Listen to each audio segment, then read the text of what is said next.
Is it fixed?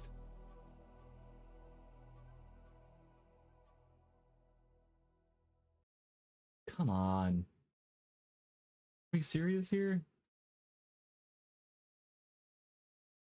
Like, at all? Like, I've played more intensive games than this. Oh, it's fixed. Holy shit, it worked. We're back. We're so fucking back.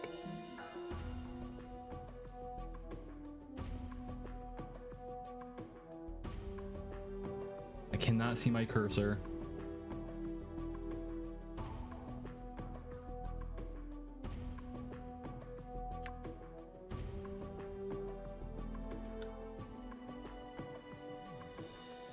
Yo, it's Chris Avalone. Yo, the hell?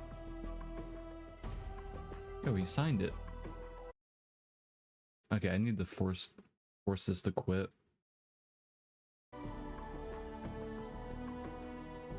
Yes. I can't see my cursor because it's an old CRPG game.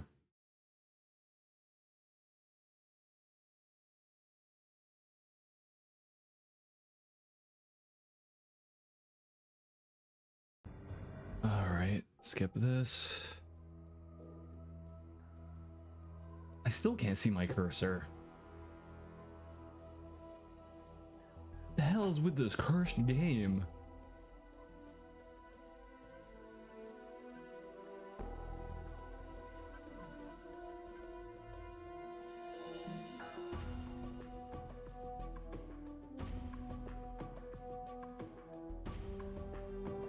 Where is the cursor?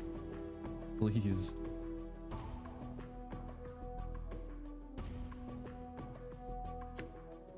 Options. Sound. Ambient.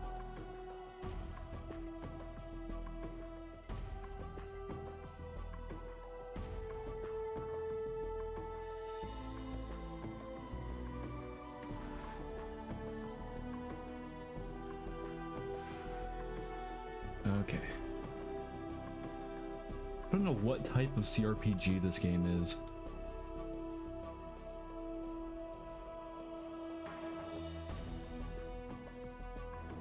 Okay, intelligence, strength, dex, charisma, wisdom, strength.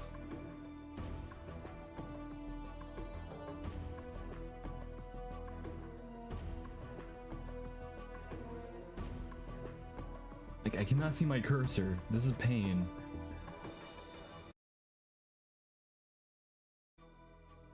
Why is it like that? It should not be like this.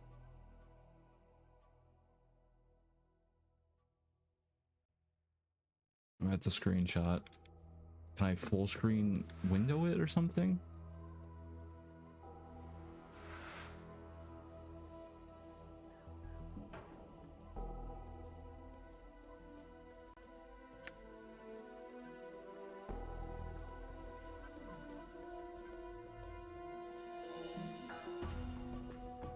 Graphics.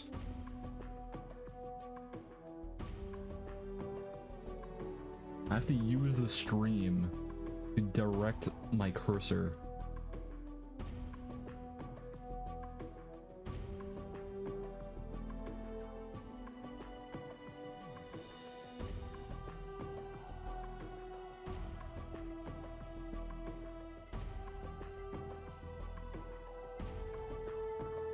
This is still painful. Like, I cannot, like, look at my cursor. And the music is painfully loud. Me, at least. Hey, maybe not. I don't know how the stream's audio is. Okay. I disable it, please. Allow me to.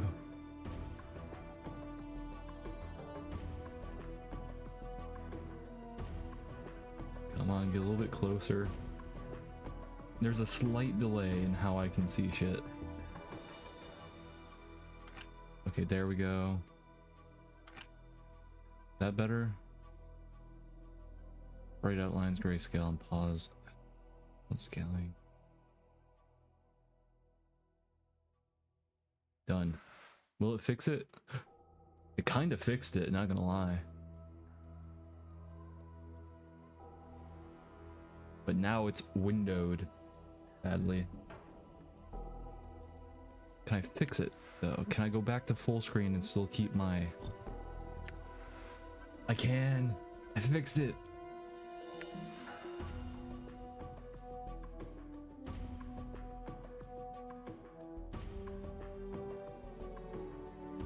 Yes, I'm a winner.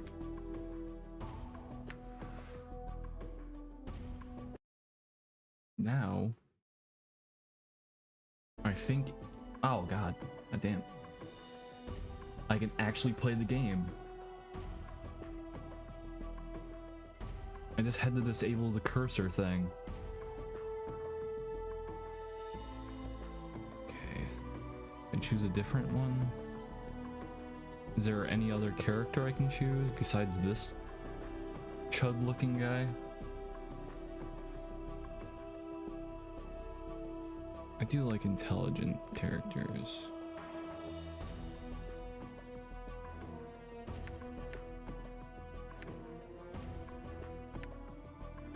Where intelligence is exceptional. Above average, I like exceptional. Genius level intelligence. Alright, I'm a genius. I'm gonna be a genius. Charisma, pump that up. Exceptional charisma.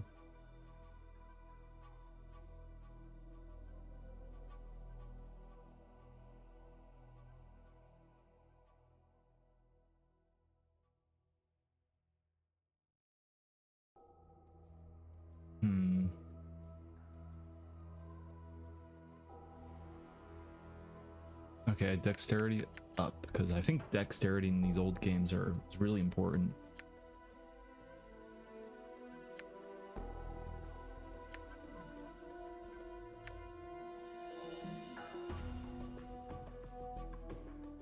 Maybe some wisdom? Actually, I'm gonna pump up his wisdom a little bit.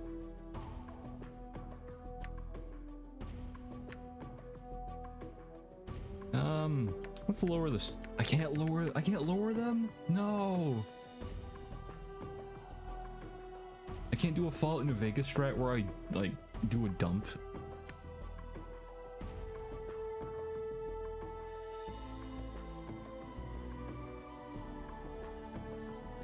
All right, let's start this.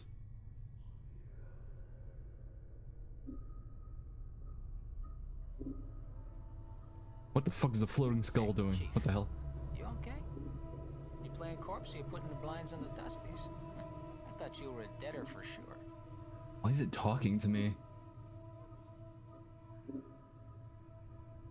Am I distraught? Am I insane? Am I schizophrenic? What? Who are you? Who am I? How about you start? Who are you?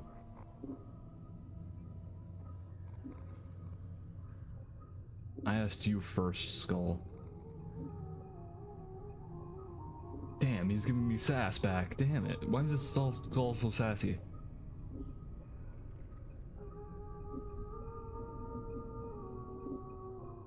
Yeah, I asked you second. What's your name? You first, Skull. It's the last time I'll ask. You're tighter than a wet rope. Alright, I'll be a nice guy here. Name's Morte? What the hell type of name is that?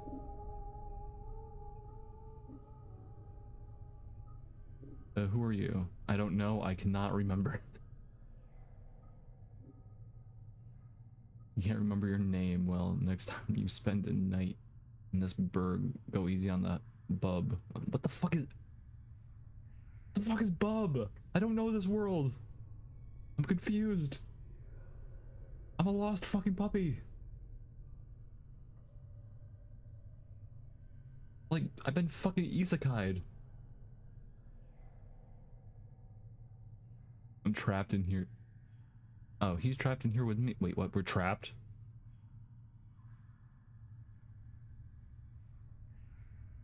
Yeah, since you haven't had time to get your legs yet, here's the chant. I've tried all the doors in this room. It's locked tighter than a chastity belt. What the hell? Why are we talking about chastity belts in the dungeon? Actually, never mind. That fits. We're locked in where? What is this place? It's called the mortuary. It's a big black structure with all the architectural charm of a pregnant spider. What is with this dialogue? This dialogue's already nuts.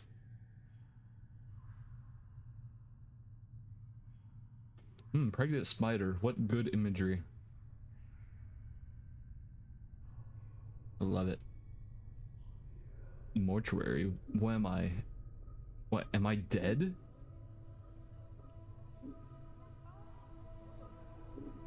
Not from where I'm standing. You got scars aplenty though. Looks like some Burke printed you with a knife. All the more reason to give this place the laugh before whoever carved you up comes back to finish the job. Scars? How bad are they? Well, the carvings on your chest aren't too bad, but the ones on your back... Morte pauses. Say, looks like you got a whole tattoo gallery on your back, Chief. Fill something out. Tattoos on my back. What do they say?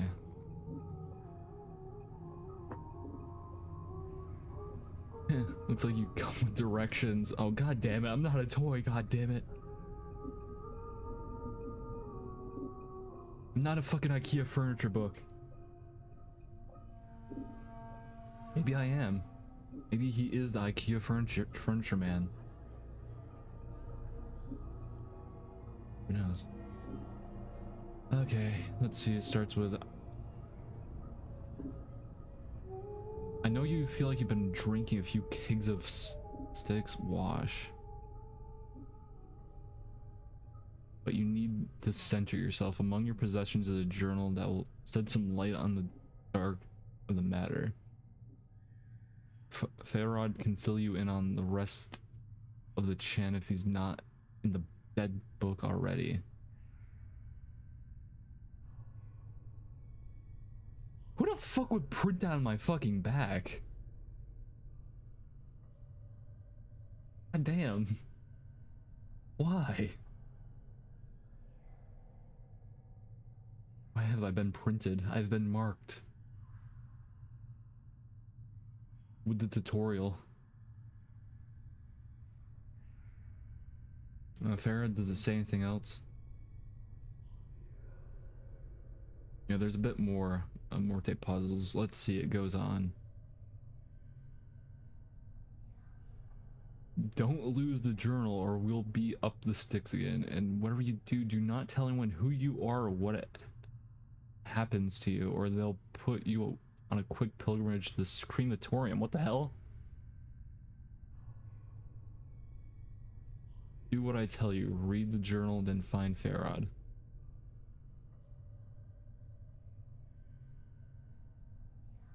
What the fuck? Am I undead? Seems like I am. No wonder my back hurts. There's a... Damn it! It's exactly what I said! It predicted it! I knew I was gonna be like, what the fuck? Why did they print so much? Even he acknowledges the fact that it hurts.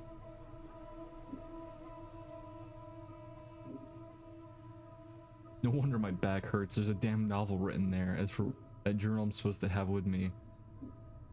Was there one with me while I was lying here? No, you were stripped to the skins when you arrived here. Besides, it looked like you got enough of a journal penned on your body. Okay, thank you, random person who printed a novel on me.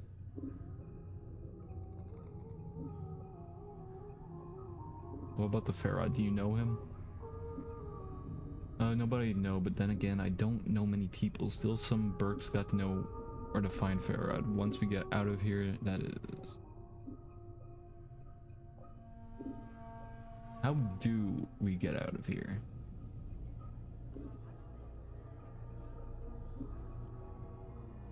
Well, all the doors are locked, so we'll need a key. Chances are one of the walking corpses in this room has it. Walking corpses? What the hell?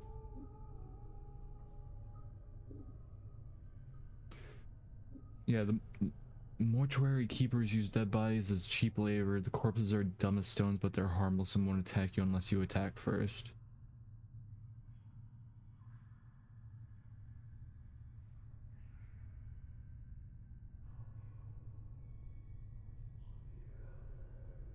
Is there some other way? I don't want to kill them just for a key.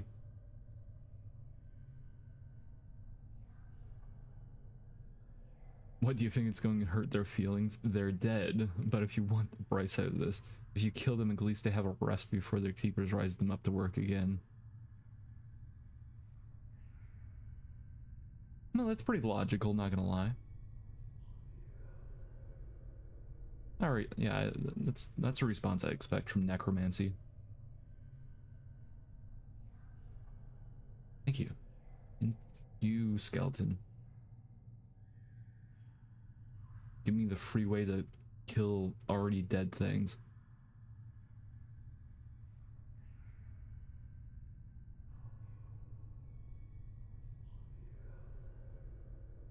Alright, I'll take one of them down and get the key. Well, before you do that, arm yourself first. I think there's a scalpel on one of the shelves around here.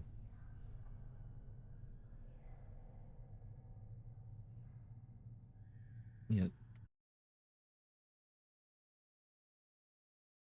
My thing doing... Nope, it's good. Making sure everything's in order. Back to Planescape. Search to sell. Oh yeah, weapon, yada yada yada. Attack the zombies. Alright, I'll go look for one. One last thing, those corpses are as slow as molasses, but getting punched by one of them is like being kissed by a battering ram. If they start getting an edge on you, remember that you can run and they can't. Use it to keep some distance if you need to recover.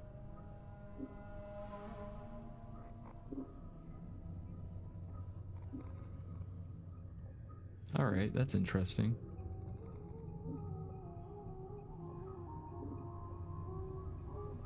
Okay, combat log, quick loot.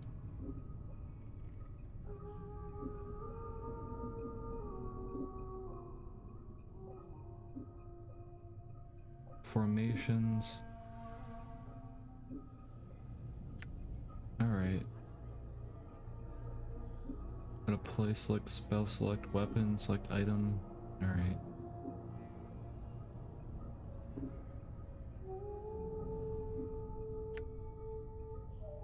Wait, the party has AI now?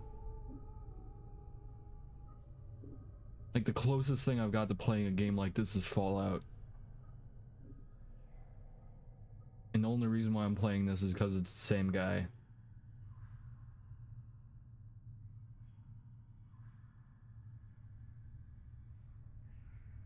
Okay, journal. Journal right there. Alright, good to know.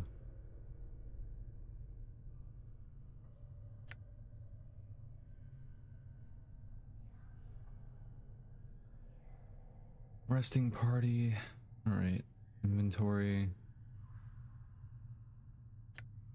Okay, we got this. Quick loot.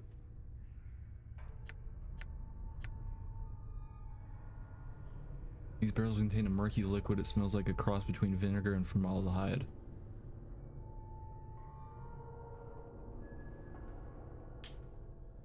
I got corpsulated or something. Done. Why do they move like that?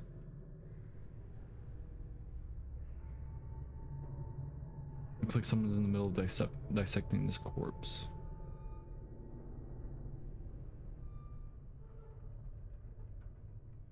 Was I mummified and turned into a slab of beef jerky?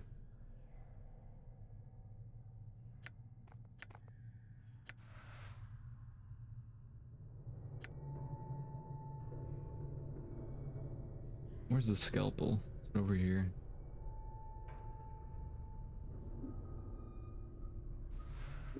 Oh, wait, no. It is. Yes, it is.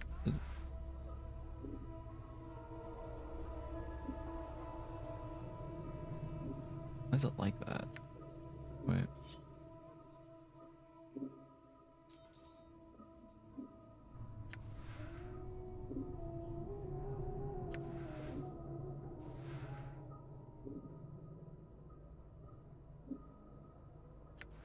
Okay, so it's just like regular Fallout where I drop the item onto it. Okay, good to know. Good to know. I'm already liking the graphics. I love this fucking style. I think I can get into this.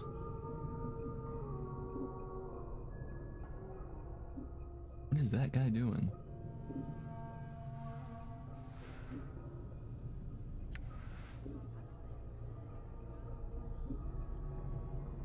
Okay, what the hell is this?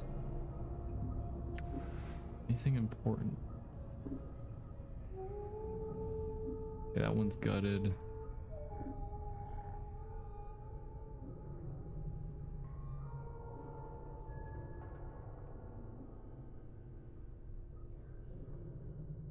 Okay, so these are rails that they move the slabs on.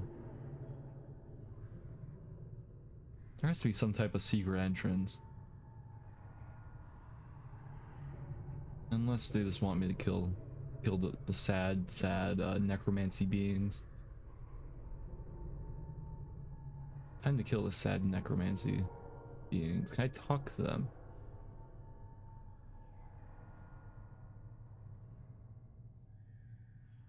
This corpse stops and stares blankly at you as you approach. The number is 782. It's carved into its forehead, and his lips have been stitched closed.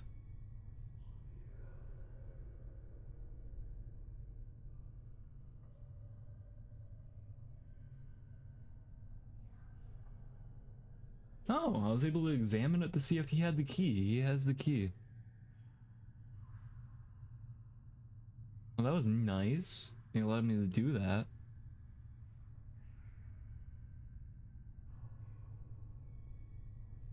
Die.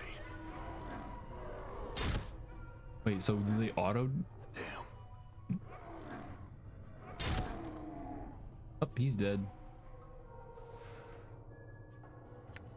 Preparation room key. Okay. Oh, that one's been turned inside out. Oh, that's nice.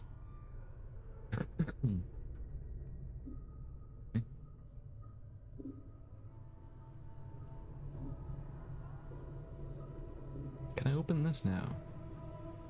Wait, I lost the key? Ow.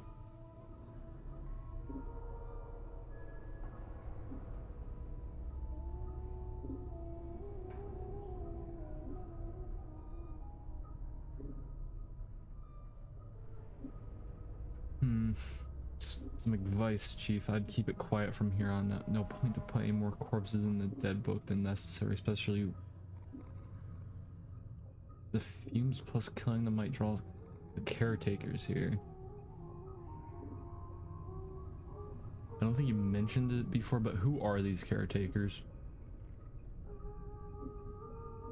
They call themselves the Dustmen. You can't miss them. They have an obsession with blackened rigor mortis of the face. They're an addled bunch of ghoulish death worshippers. They believe everybody should die sooner, better than later.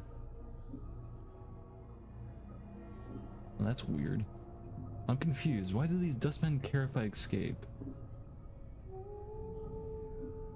Are you listening? I said the Dusties believe everybody got to die sooner, better than later. If you think that the corpses you've seen here are happier in the dead book than out of it.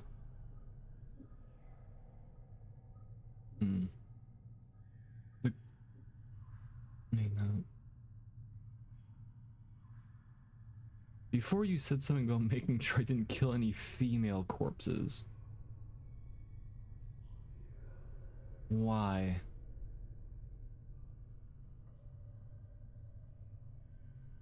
Wait, what? Are you serious? Look, Chief, these dead body shit. Wait, what? Shits. The last chance for a couple hard. What? We need to be chivalrous. No hacking them up for keys. No lopping their limbs off. Things like that. Last chance. What are you talking about? What the? God damn it! Ah! Why are we at necrophilia? I mean, they're both dead. But necrophilia on necrophilia. Like, what the fuck? Was not expecting that.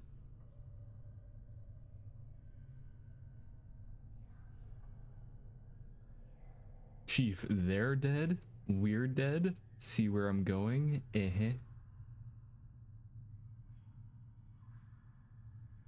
You can't be serious.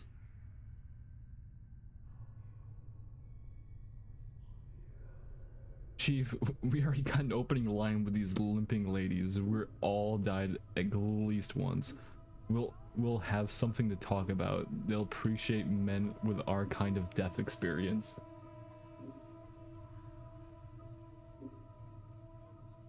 Thank you, Skull, for talking about this.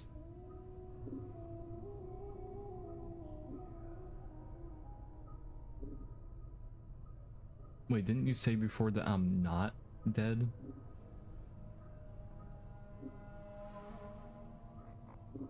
Well, alright, you might not be dead, but I am, and from where I'm standing, I wouldn't mind sharing a coffin with some of these fine, sinewy cadavers I see here.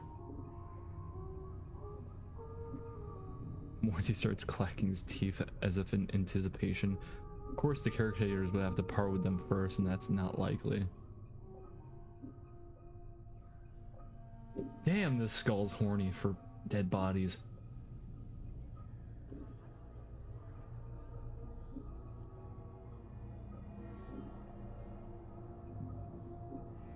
But where did all these corpses come from? Death visits the plains every day, Chief. These scramblers are all that's left of the poor sods who sold their bodies and caretakers after death. Alright, I'll try to remember that.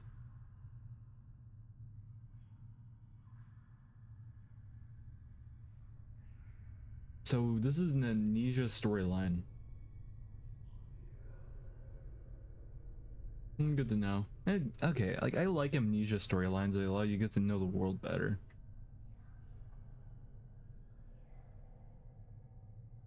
And you're able to put yourself in the shoes of the character.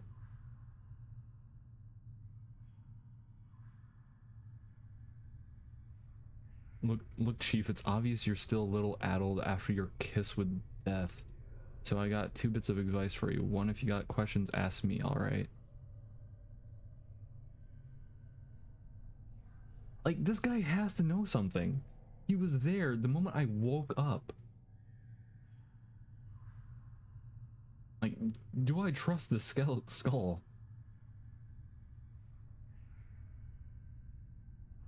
Alright, if I have any questions, I'll ask you. Second, if you're half as forgetful as you seem to be, start writing stuff down. Whenever you come across something that might be important, jot it down so you don't forget. If I had that journal I was supposed to have with me, I'd do that. Start a new one then, Chief. No loss. There's plenty of parchment and ink around here to last you. Alright, couldn't hurt. I'll make a new one then.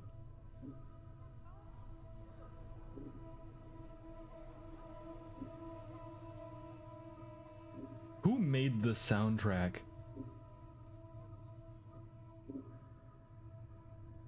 Because I just heard like a little bit of Fallout.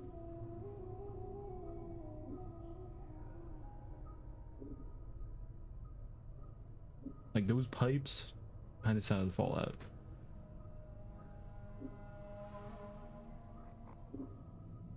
Probably the same guy, not gonna lie.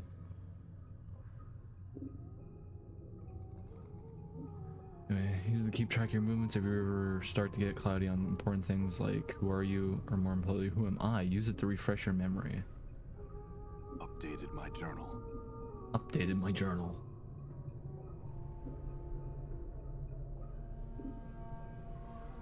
Journal screen. Find your missing journal. Wait, what? I have to mark them? What the hell? Wait. No, never mind. If I had to assign them. It's just a tab for completed quests.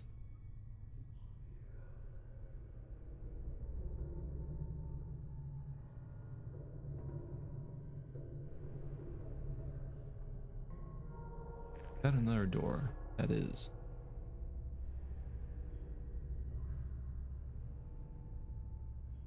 Anything good over here? Nothing at all. Thank you.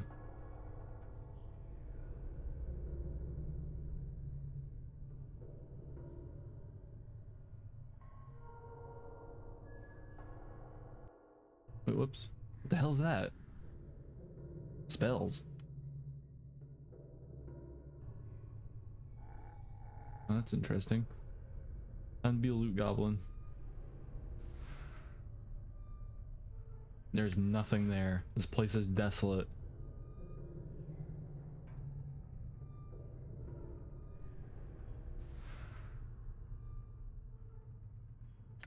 Room logbook.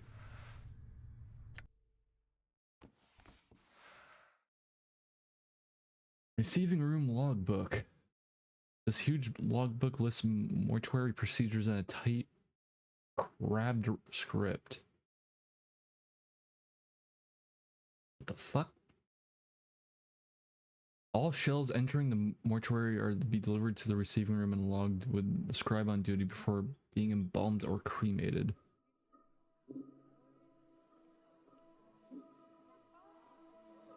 Oh, there's the Fallout thing again. I really like the Fallout soundtrack, and I'm just hearing more of it here.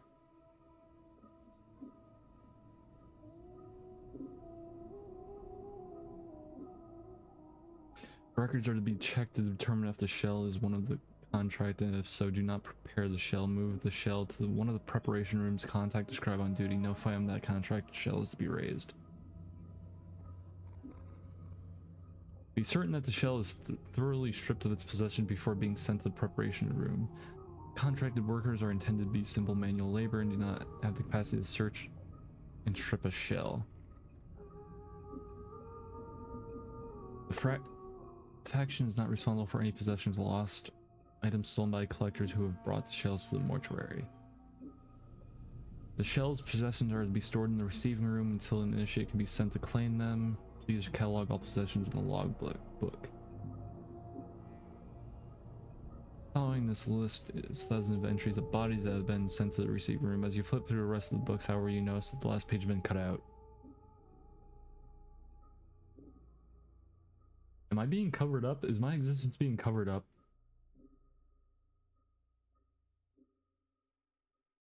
Someone do something to a dead body.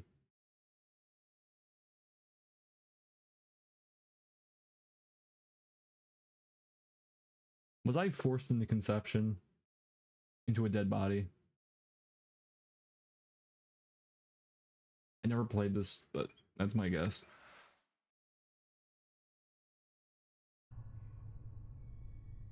Anything good in there? Oh, some coins. Maybe those.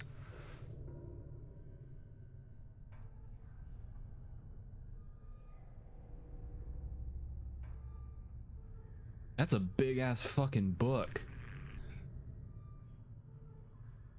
Holy shit. He's a really avid reader.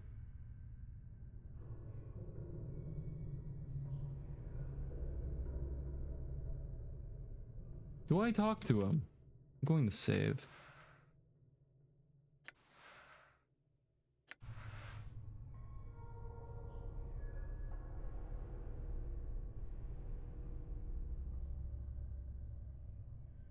The scribe looks very old. His skin is wrinkled and a slight trace of yellow, like old parchment, charcoal, gray eyes, lie with an angular face, and large white beard flows down the front of his robes like a waterfall. His breathing is ragged and irregular, but his occasional coughing does not slow to scratching of his quill pen. Greetings.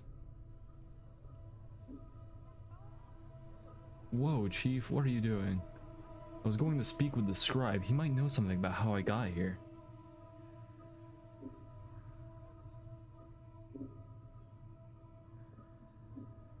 Look, rattling your bone box with dusters should be the last thing.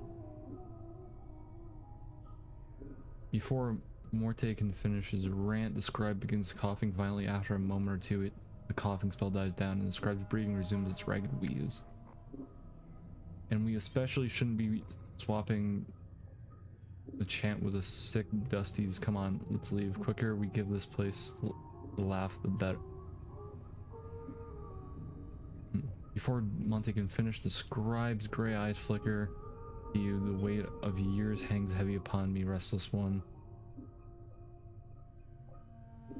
Places down his quill, but I do not yet count deafness among my ailments.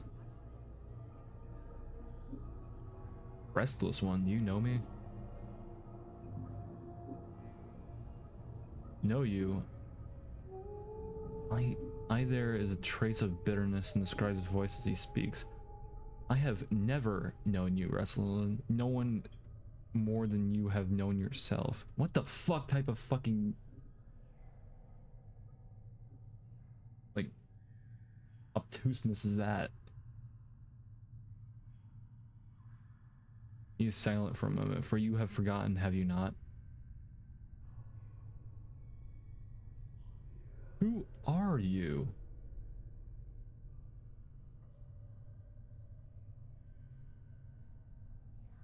As always, the question, not the wrong question. As always, he bows slightly, but the moment suddenly spins into a bout of coughing.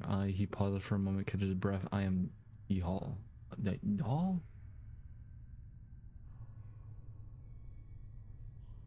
Perhaps you can answer some questions for me. I'm just gonna call him Hall. Updated my journal. Updated my journal.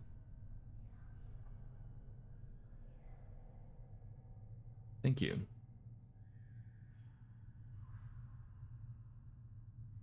Very well, what do you wish to know?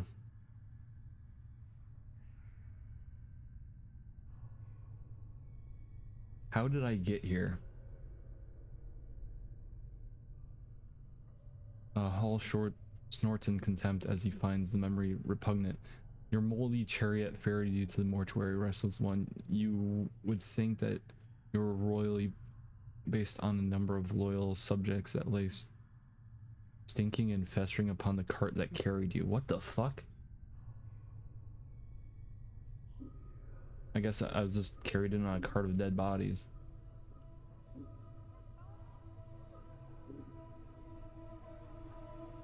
I arrived here on a cart. Updated my journal. Yes, your body was somewhere in the middle of the heap, sharing its fluids with the rest of the mountain of corpses. Paul breaks into another violent fit of coughing, finally catching his breath minutes later. Your Senchel? Farad was, as always, pleased to accept new moldy coppers to dump the lot of you at the mortuary gate. Hey, it's the guy who tattooed my back with a novel. I guess he dumped me.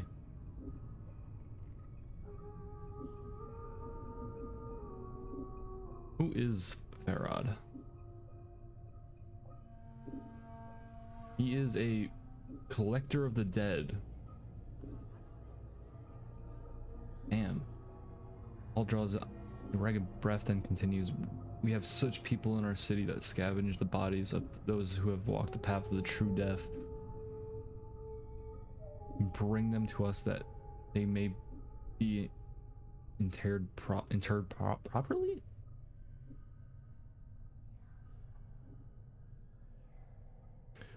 Where can I find this Farad? If events persist as they have, Restless One, you have a much greater chance of Farad finding you and bringing you to us again before you find whatever ooze puddle he wallows in this time. The fuck? What? Wallows in fluids?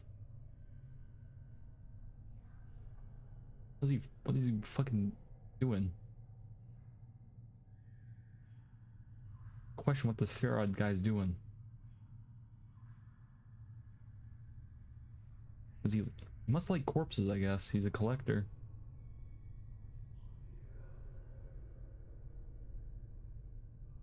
Nevertheless, I must find him.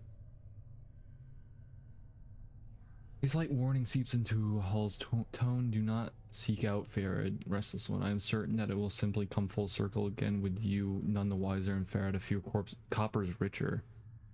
Accept death, Restless One. Do not perpetuate your circle of misery. So, this happened before? He knows me. He's mentioning a cycle. I'm trying to find this Farad guy again. And he's insinuating that he gets richer every time I do.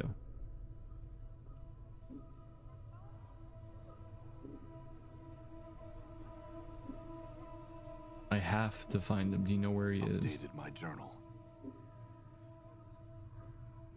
Paul is silent for a moment. When he finally speaks, he seems to do so reluctantly. I do not know under which gutter stone Fiara lays at the moment, but I imagine that he can be found somewhere beyond the mortuary gates in the hive.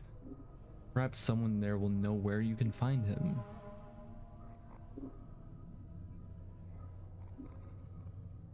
Thank you. I had some other questions.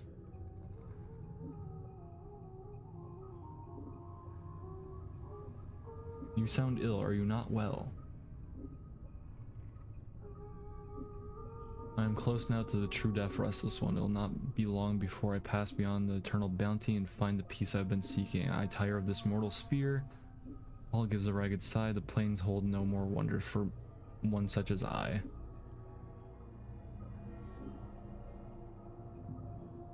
I mean, by the look of that big ass fucking book, must be bored as hell.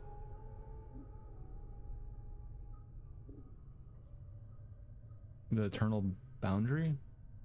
The boundary between shadow of life and the true death. Shadow of this life.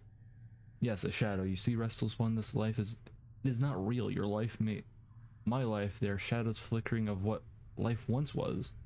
This life is where we end up after we die, and here we remain trapped, caged until we can achieve the true death.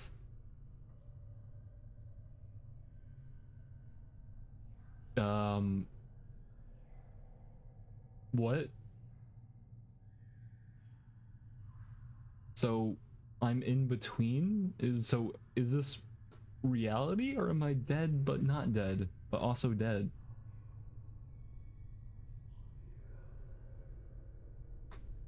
I don't understand, old man.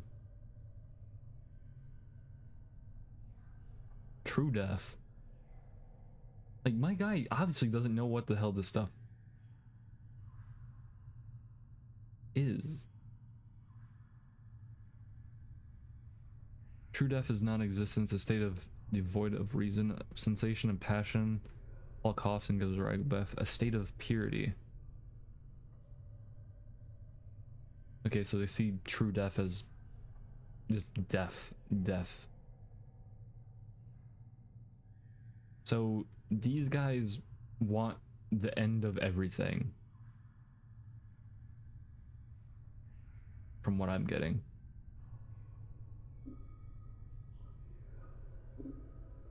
Sounds like oblivion. Why would anyone want that? Is it worse than remaining in the shadow of what life once was? I think not. Shadow of life.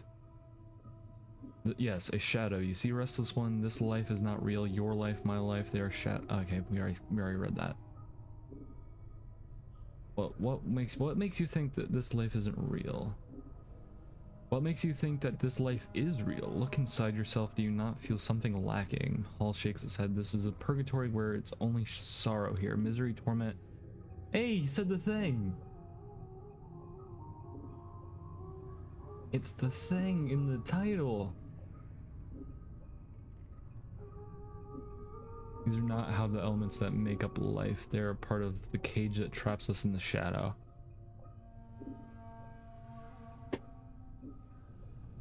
Excuse me.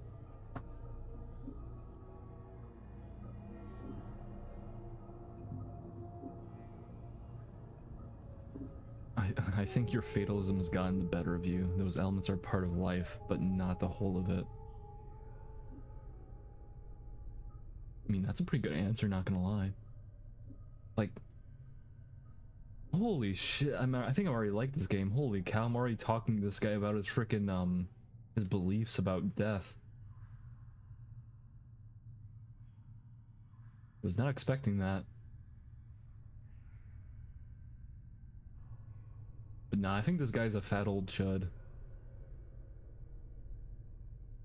He's just sitting there with his book all day.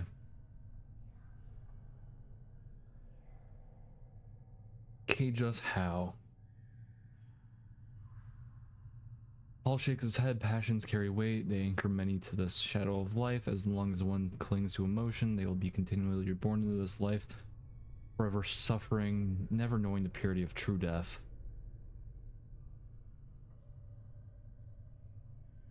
I see. How does one escape the cycle of rebirth and achieve this true death?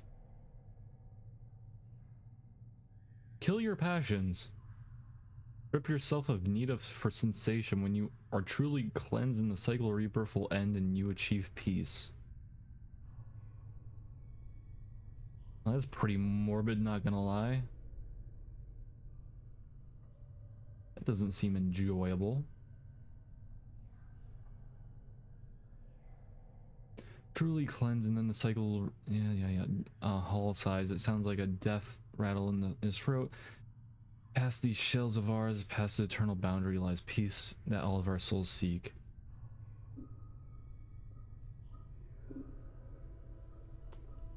Yeah. Boundary. True death. It's like oblivion. Out life. Okay, I think your fatalism is on the better you. Those elements are part of life, but not the whole of it.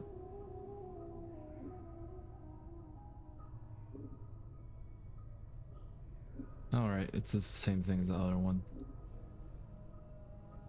Some other questions. You know who I am. Updated my journal. Updated my journal. Actually, like, that's pretty funny. There's just a voice line for updated my journal. Pretty funny.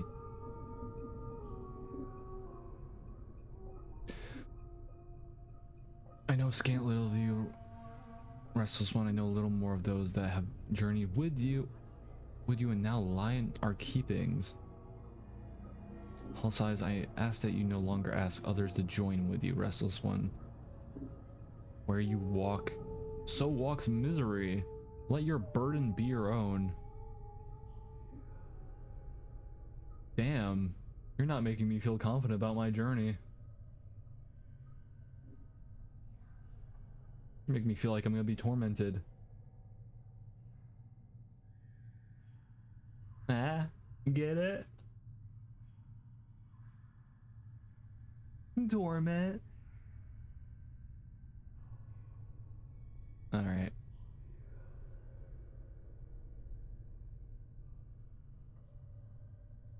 There are others who have journeyed with me, and they're here? Updated my journal.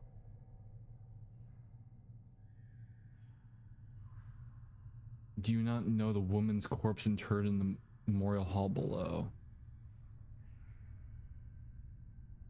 I had thought that she had traveled with you in the past. It all looks like he's about to start coughing and then catches his breath. Am I mistaken? Are we gonna have to loot a corpse? Yeah, or at least check out the corpse, I guess. I mean, there's a lot of corpses around.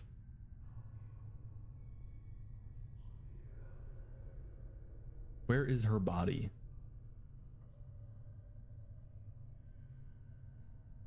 The Northwest Memorial Hall on the floor below. Check the briars there. Her name should be on one of the memorial prayers. Perhaps that will revive your memory.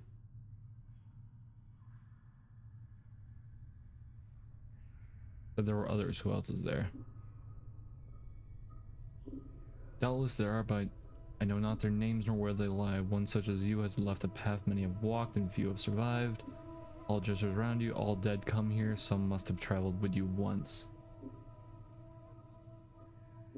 How long have I been this creature? I do not feel like I'm human. I feel like I'm something beyond that.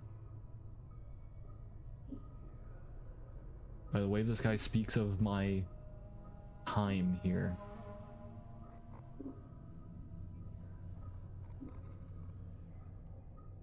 I find no fault with your reasoning. I have some other questions. What do you do here? I am a scribe, a cataloger of all the shells that come to the mortuary. I cannot pronounce it, I swear.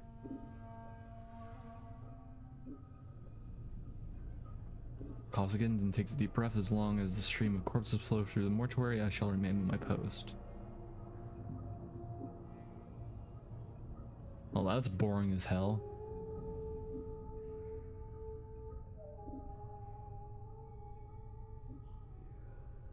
You say I've been here more than once. How is it that the dustmen do not recognize me?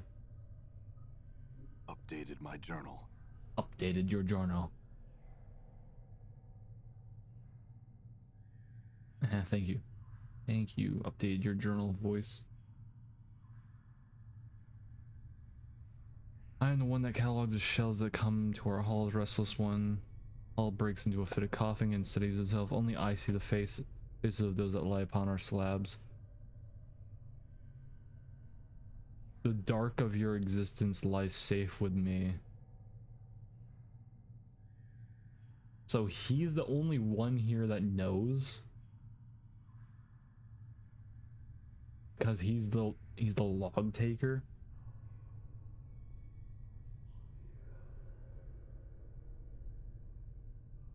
What? I don't understand his logic here. Can you tell me how to get out of here?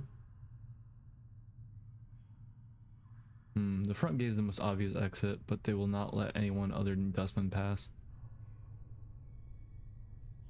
Hall breaks into a ragged cough and then continues. One of the guides by the front gate has a key to it, but it is unlikely he would open for it unless you are extremely persuasive. No, I mean I'm pretty persuasive. Not strong, but I can talk. Yeah. Let's see some other questions. Okay, farewell. As you turn to leave, Hull speaks. Know this, I do not envy you, restless one. To be reborn as you would be a curse that I would not bear. You must come to terms with it. At some point your path will return. You hear Hull coughs, the sound rattling in his throat. It is the way of all things flesh and bone. Then perhaps we will meet again, Hall. He's a chud, he's a chud, he's a fat little chud. Not really little, but... There's nothing there. Why do they tease me?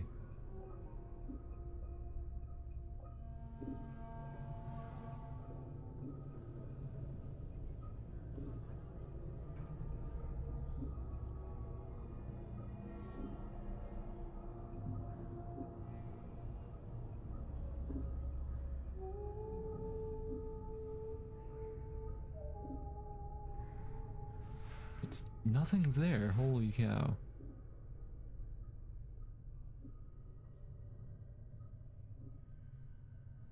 Can you find the body of that woman? Journal.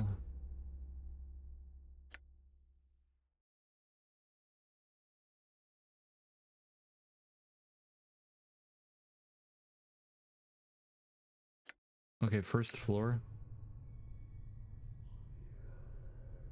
Find her corpse.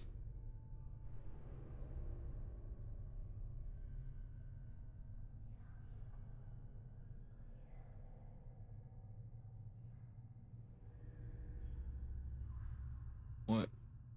Who the hell's that? I'm gonna save. Save.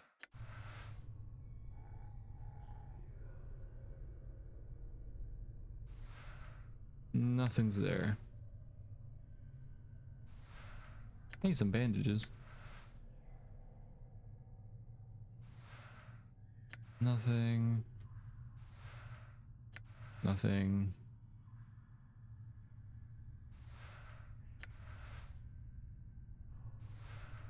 And nothing.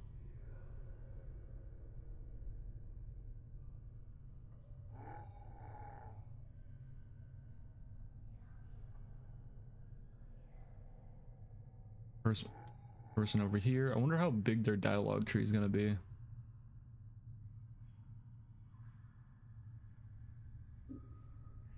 Greetings. The woman does not respond. She seems too intent on the body in front of her. As you watch her work, you suddenly notice her hands, her fingers are talons. They're darting in and out of the corpse's chest, heavy like knives removing organs. Tasty.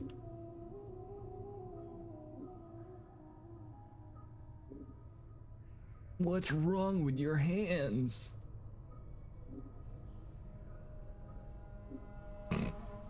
Updated my journal. Updated your journal. Yeah, she's a tiefling, chief. They got fiend blood in their veins, usually because some ancestor there shared knickers with one demon or another. It makes some of them addled in the head and addled looking too. Tap the woman, get her attention.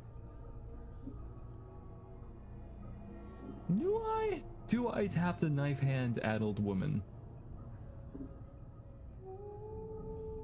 Leave her alone. I'm not fucking with crazy.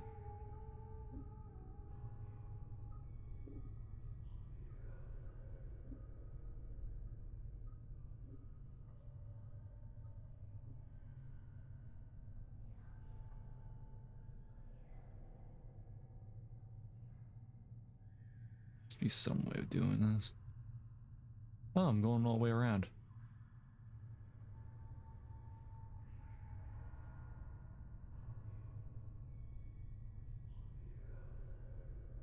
The tubes.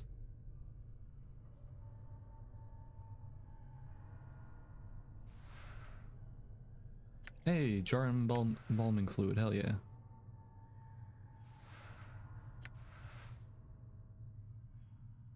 Might need that later.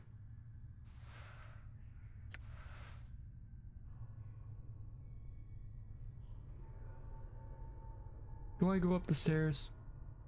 Sure.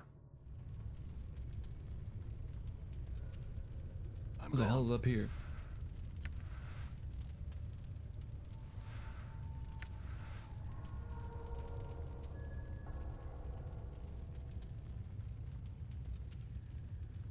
Skeleton workers.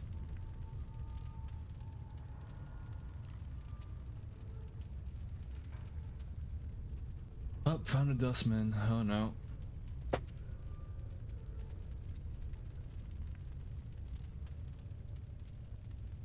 No, I'm not lost. I had some questions. If you were not lost, what is your business here?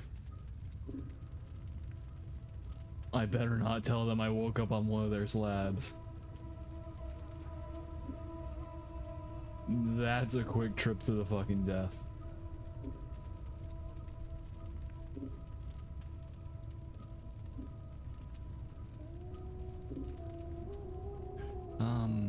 to see someone.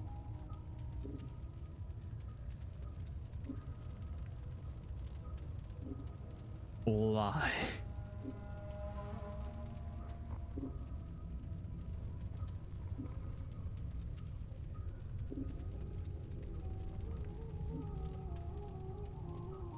Very well, I'll do that for a while. Okay, it worked. It worked. I just fucking lied. I was like, I'm here to see someone. There we go. They're unaware that I'm a fucking corpse walking. Walk away. Thank you.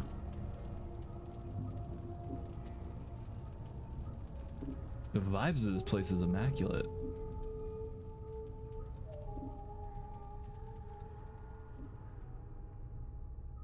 A bunch of corpses everywhere.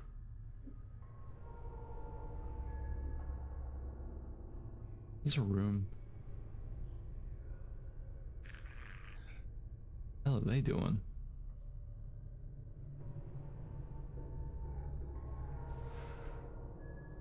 Dustman request.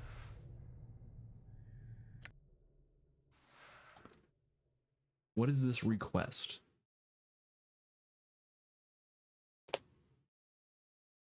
No written on a dry parchment. Contact the necromancer responsible for raising the contractual worker 42. I know he's examined the skeleton before, but I'm certain the initial rising of the body was warped. The worker still responds to commands, but when it has completed a task, it resumes pacing the same circular pattern as it did before. Paul recently informed me that worker 42 exhibited that same walking pattern when it was a zombie decades ago, but there may be a soul echo in the marrow of the skeleton's age. Maybe they've caused the magic animating him to decay. One of the inmates suggested it may be following an order issued to a higher ranking dustman in the past, but I have found no records of such an order. However, the reason for its behavior, the matter is to be resolved when the worker is replaced. Well, that's fucking terrifying. I gotta go check something.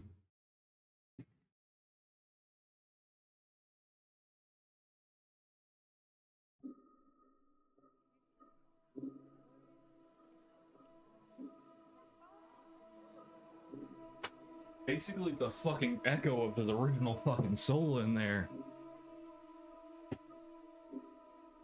He's been tormented for fucking hundreds of years, probably. Poor fucking skeleton. I feel bad for you. Your life is torment. Ah, get it? Hey, a pry bar. Sweet. And the 6.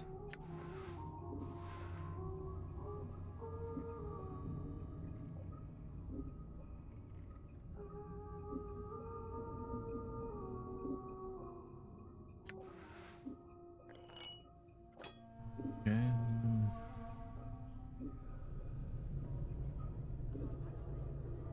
Can I use a pry bar?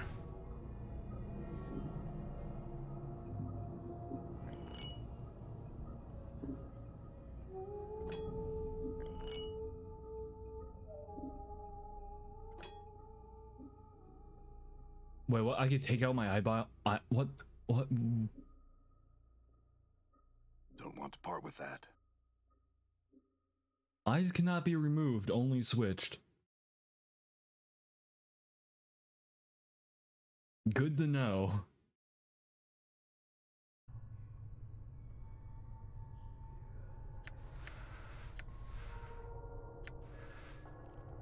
Forced it. Lot charm. Good to know I can switch out my eyeballs.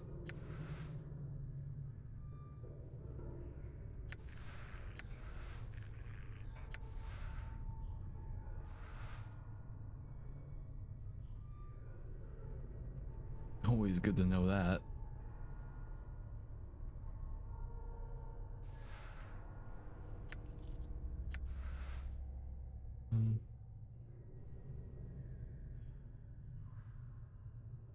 Oh, these stairs go down, don't they? They do.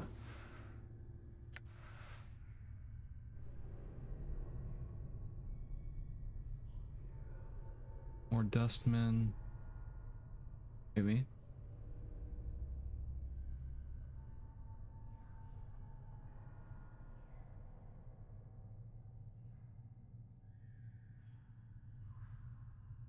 I'm here to see someone.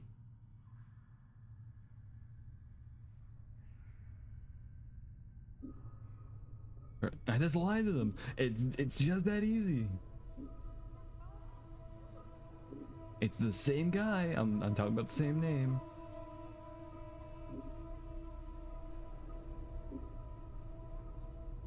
What am I still doing here? I'm just getting out of here.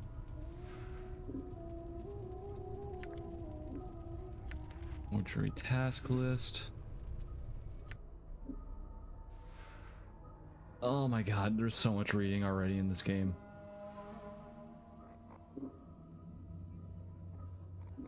Someone has penned a series of tasks in red ink on the scrap of parchment. I would like the contracted workers to be inspected thrice daily at the end of each work shift. When the new initiates come on duty, we have experienced too many contracted collapses while engaged in heavy labor. As of late, I fear the embalming enchantments initially used on the corpses may be decaying or have been warped somehow. If the contracted workers have been being inspected every 8 hours and raised if they have collapsed, then this would prevent the backlog of shells in the preparation rooms and free up more contracted workers and duties. I do not wish collapsed bodies to be disposed of. When possible, the original contracted shells are to be raised and be made to resume their duties. I've included spare embalming charms within the shells of inmates on duty. They're to be used only when the shells cannot be repaired when stitching, bandaging, or applying embalming fluid. Embalming charm? What the hell?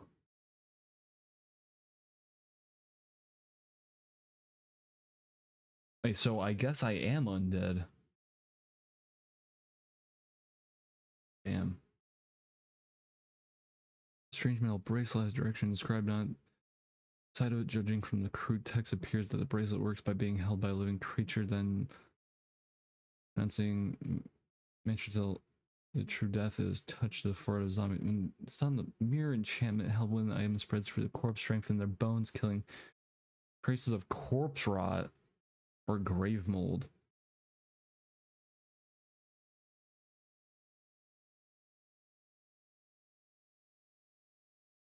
What?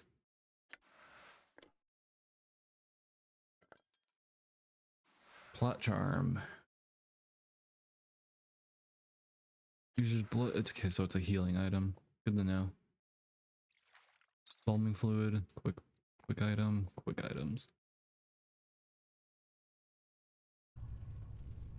Okay, good to know. That freaky.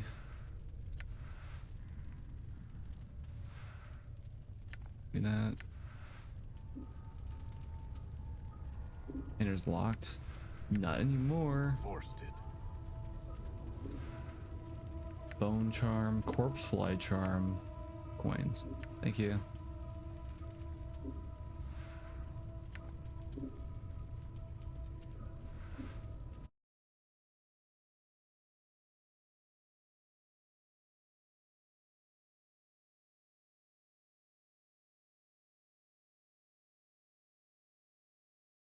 Yeah, something forgot about that. Well,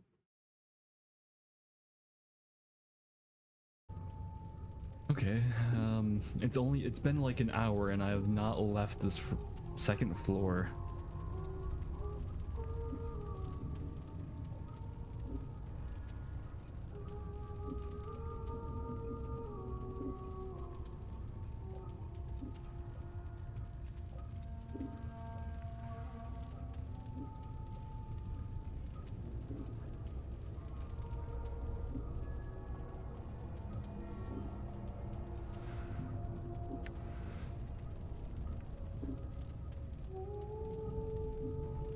to get to the first floor, I guess.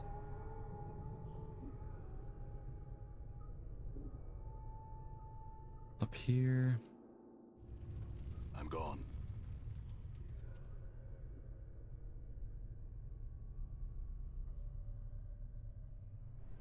So this is the top floor I'm on.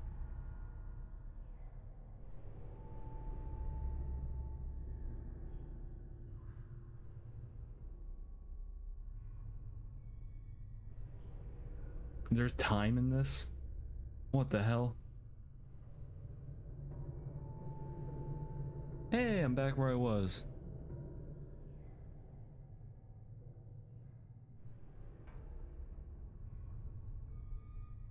Done. Done.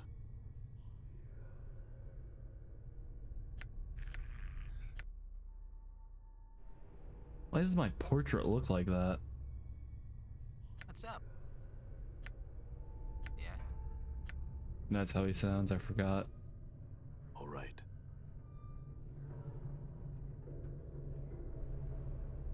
How do I get...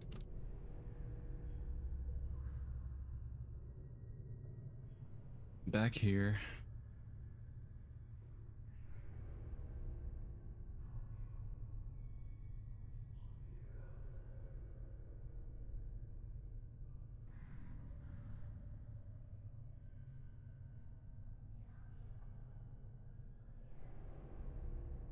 Must be some way to get down to the floor below.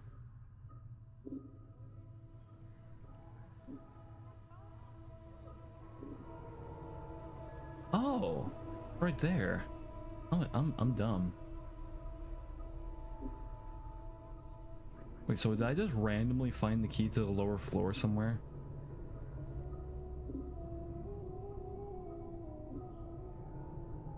Huh?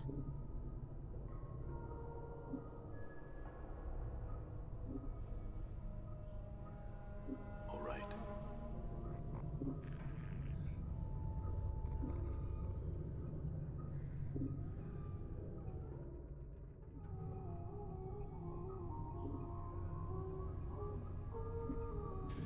Dustman guard. Okay, we're at the first floor.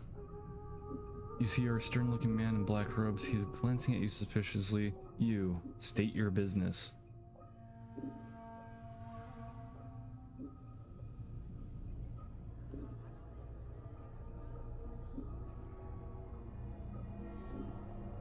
I cannot do that. I cannot snap his neck.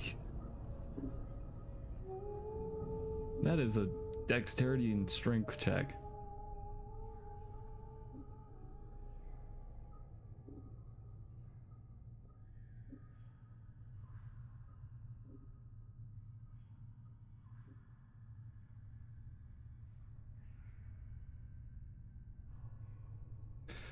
You seem skeptical. There are guides that can direct you in the antechamber. Do not wander the mortuary unescorted. Thank you for your assistance. I'll go speak to the guide. All right. I mean, I might be able to get out without them knowing. Oh, come on, why do they keep stopping me?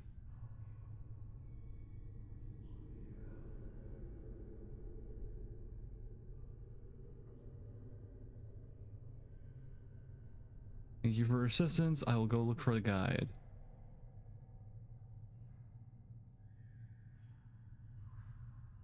You see a tired-looking man in a black robe. His narrow face is extremely pale, and his look as if he'd been sleeping. His shoulders are slumped, the flesh sags loosely beneath his bloodshot eyes. He looks so lost in thought he doesn't even notice you. Greetings. Updated my journal. Greetings. The man turns to face you and makes a slight bow. You suddenly notice that his eyes aren't bloodshot so much that they have a red tinge to them. I'm so ego. He suddenly seems to notice your scars and the corner of his mouth twitches. Sorry, sir, are you lost?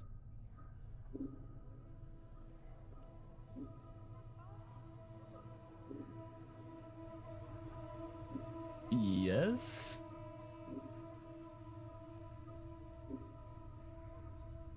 Oh, then the corners of Nico's mouth twitch again and says, let me call the guards to lead you out.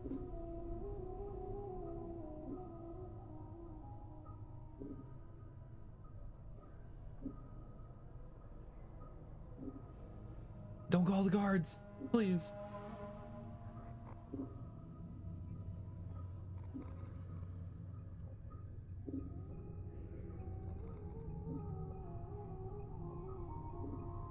But there is a corpse I need to see in here.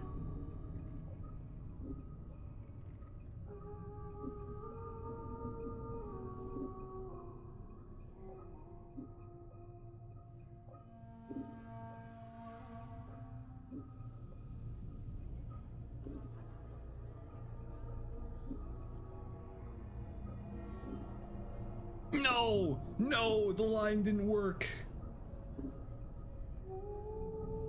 The lying only got me so far.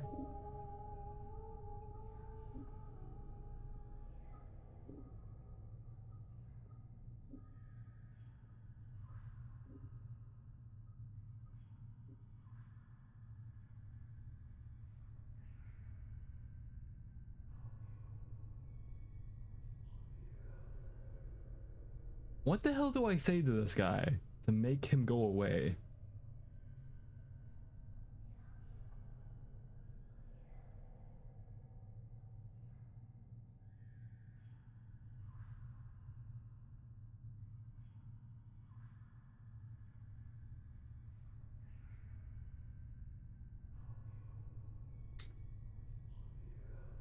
I don't have her name.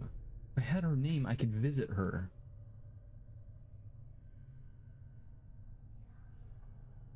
Oh God, what do I say? What do I say? I was here for an...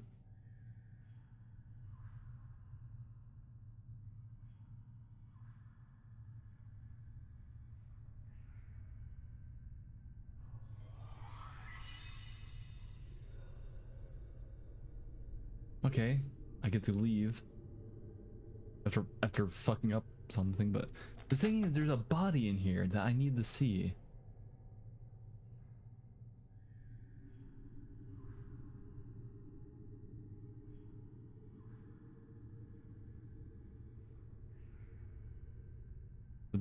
The gate is now unlocked, but you cannot re-enter. You may ask your questions. I ask if you're alright, you look tired. You're recently taking ill minor fevers, nothing more. Sometimes they make sleep difficult. Anything I could do. I'll endure. Anything else? Other questions? I'm missing a journal. Have you seen one? No, I've not seen one. Do you know someone named Farad? Of course I know. He frowns and eyes going lead. A ghoulish man, no respect for the dead and even less for the living. He's a scavenger, a collector. You know where I can find him? I know he resides in the hive of the slums outside the mortuary, but I do not know exactly where. Some of the other collectors may know if they talk to you. Thanks for the information, farewell. I'm going to try sneaking into a different area in the building.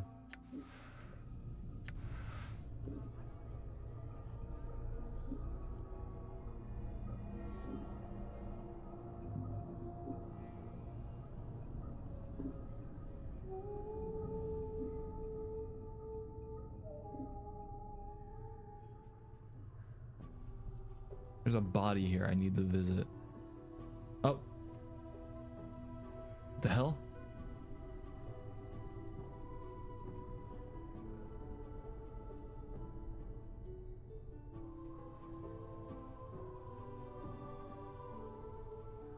There's a ghost.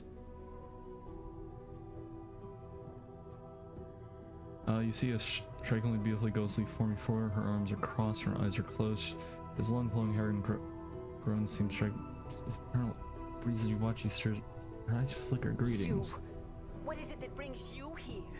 Have you come to see firsthand the misery you have wrought? Perhaps in death I still hold some shred of use for you, my love. What? I'm getting bitched out by a ghost. What is this ghost? I guess we were lovers? I don't know. Her eyes slowly open and then she blinks in confusion for a moment. As uncertain where she is, she looks around Celine and sees you. Her tranquil face suddenly twists into a snarl. Fuck. My love, do I know you? The spirit makes a begging motion with her hands. How can it be that the thieves of the mind continue to steal my name from your memory? You not remember me, my love. The ghost stretches out her arms. Think her voice comes desperate again. Name Diaranara must evoke some memory within you. Lie. You can be a liar. I lied to the ghost. Nah. No, I'm sorry. My memories are lost to me. Then it is as I feared. I am truly lost to you, and what was once an inconvenience for you, you now have the excuse to discard me as you have my memory. Ooh, this is rough. Inconvenience to discard you. I do not know you, spirit. My memories are no more. Tell me, who are you? What do you know of me?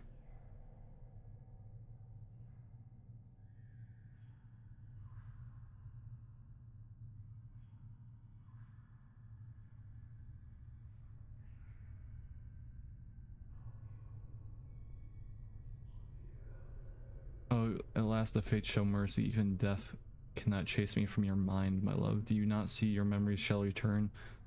Tell me, how can I help you, and I shall. You know who I am. You are both the blessed and the cursed, my love, and you are one who is never far from my thoughts and heart. Blessed and cursed, what do you mean? The nature of your curse should be apparent, my love. Look at you. She points at you. Death rejects you. Your memories have abandoned you. Do you not pause and wonder why?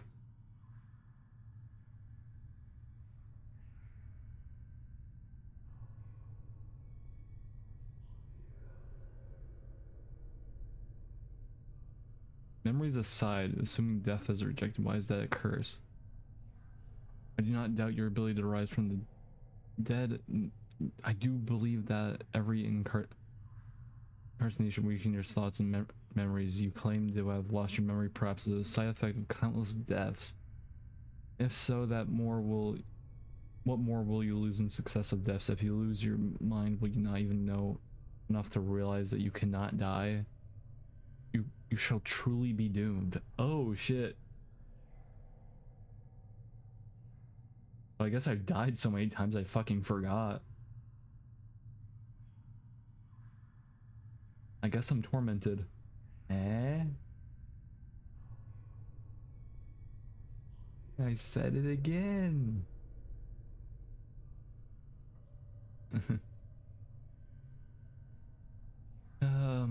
Countless deaths. How long has this been going on? I do not truly know, except that it has gone on long enough. I have some other questions. What is it that you wish to know? Can you tell me who I am?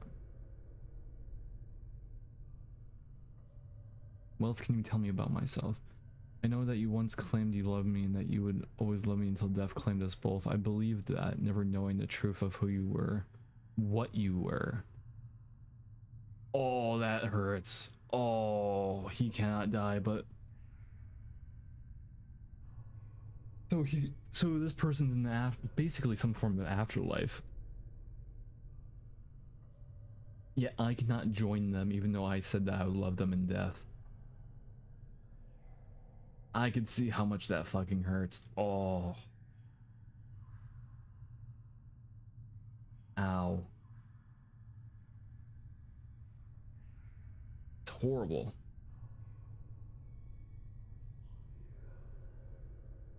What am I?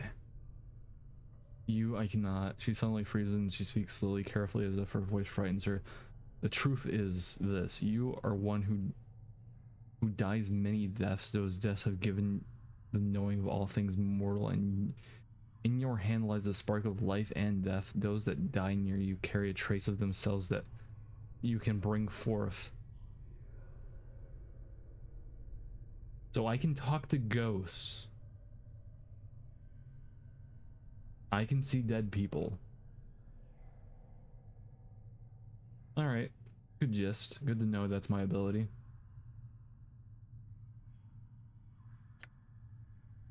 As Nori speaks words, a crawling sensation wells up in the back of your skull. You suddenly feel compelled to look at your hand, as if you see the blood coursing slowly through your arm, pouring into your muscles and in turn giving strength to your bones. Updated my journal. Wait, what? Yo, that's nice. Fucking sweet. And you know, Delorana is right. You suddenly remember how to coax the dimmest spark of life from a body. Bring it forth the thought, horrify you and it drinks you. Holy shit, that yawn. Note, you have remembered how to raise others from the dead. So died. It's necromancy. Oh no.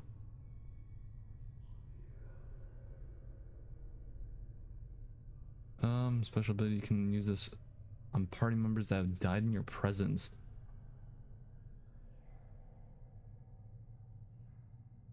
It does not work on anyone who does not travel when you, and will not work on party members you remove from the party while they are dead. Good thing I went to talk to this ghost before I left. I don't know how powerful necromancy is, but I had other questions. Can you tell me where I am? Where are you? Why are you here with me, my love? This is the times when life was something both of us shared. Now it is the eternal boundary that separates us. I get that. Exactly why it's sad.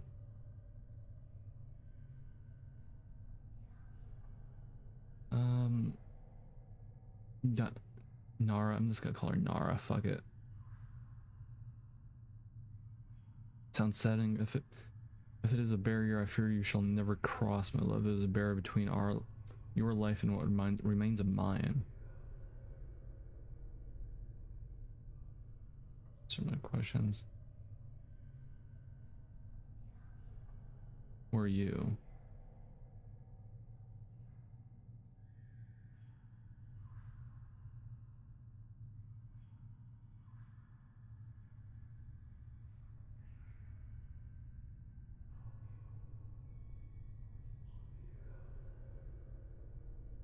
What do you know of me?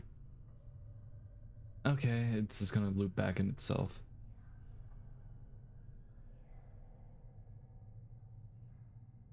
Farewell. Full of the moment.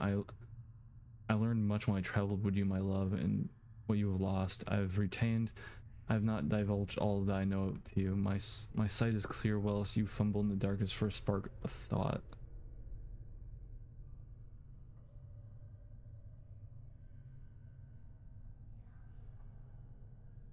And what is it that in your sight sees that I do not?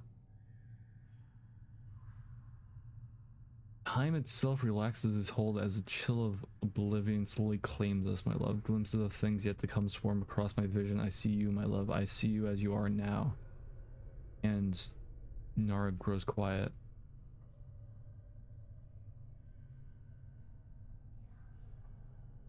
What is it? What do you see?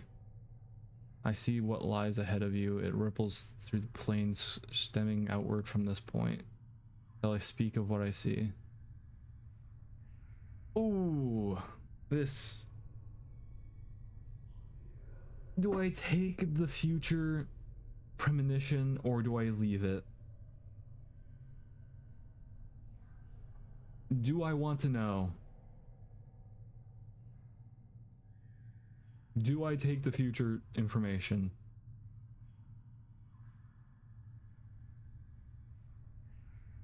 Oh god, such a hard choice. Like, do I take this thing, premonition from the future, then knowing that it exists?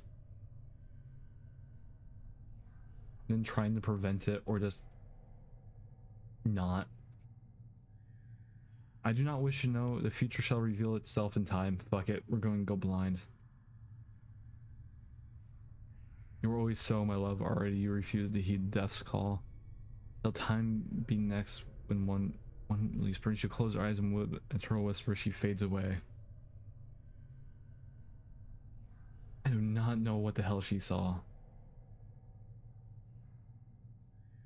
You back with me, Chief? You kind of drifted out there.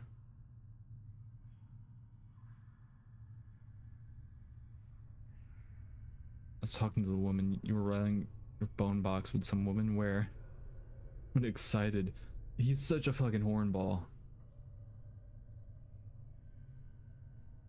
She was right on top of the briar. Didn't you see her? Yeah, no, you must kind of drift out for a bit there. Just stood there statue like. I was a little worried you'd gone addled on me again. No, I'm fine.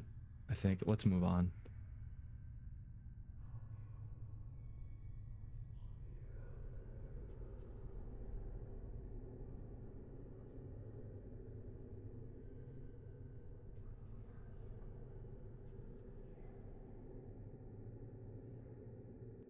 I need to save actually.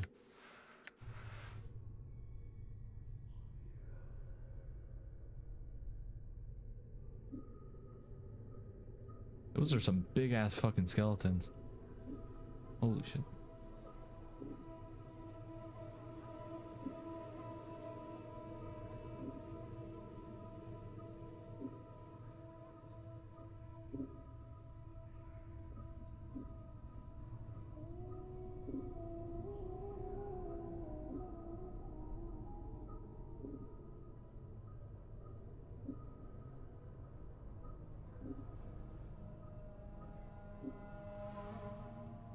I mean, all the other dustmen don't give a shit.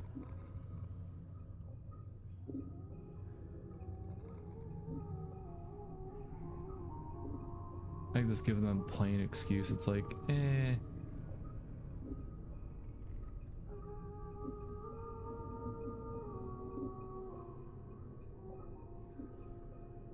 Can I take a weapon off this thing?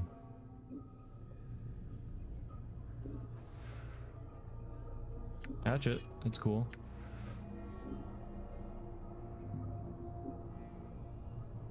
Okay, she seemed like the one that I needed to talk to, that doll or whatever mentioned. What the fuck?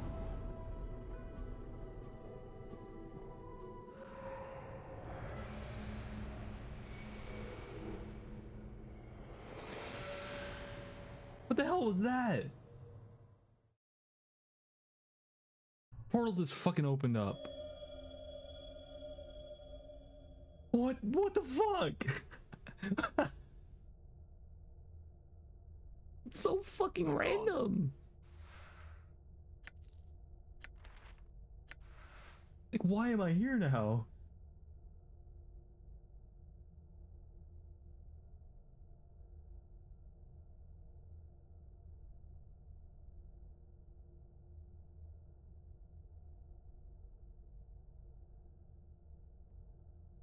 That's amazing. Can I speak to him? What's up, Chief? Hey, what's eating you, Chief?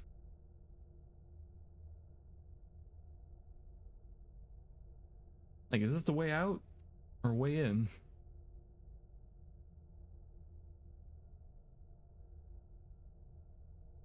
Sure, why not?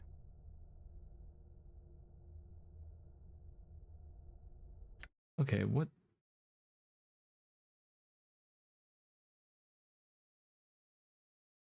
Oh, that's just the skeleton. Where's Penn's note? There it is. What is this about?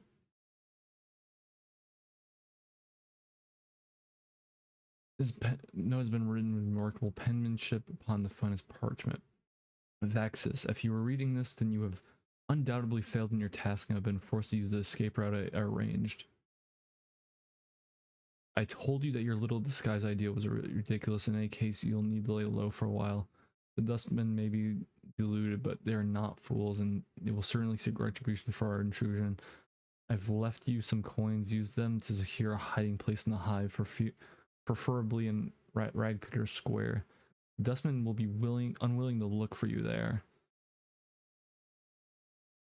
Once you have secured a new hiding place, I have a new mission for you. Find out where Farad is getting those bodies he's delivering to the mortuary. It's apparently causing the Dustmen to get a great deal of upset, and I wouldn't mind knowing myself. Reports are that there are stone-faced dustmen at the Gathering Dust Bar. Okay, fool's day. Huh. Okay, so it's about the guy I'm looking for.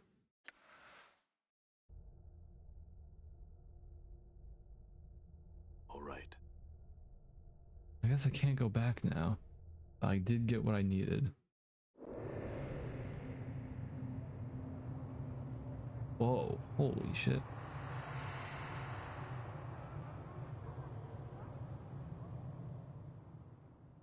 That's fucking great.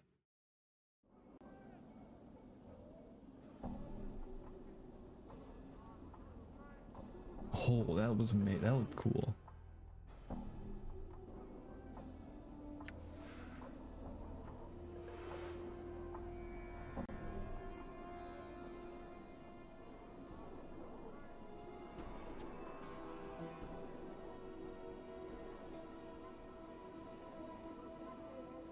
Done.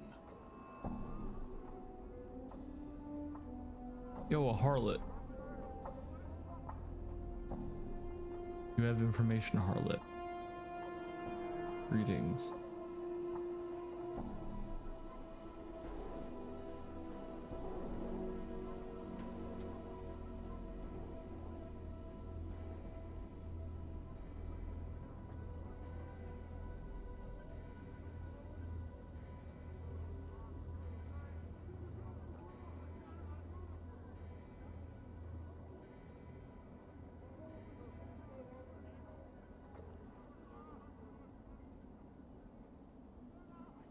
Okay, 3 coppers.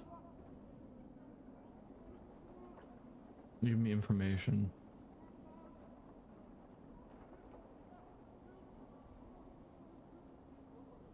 Now there's some things I wanted to know.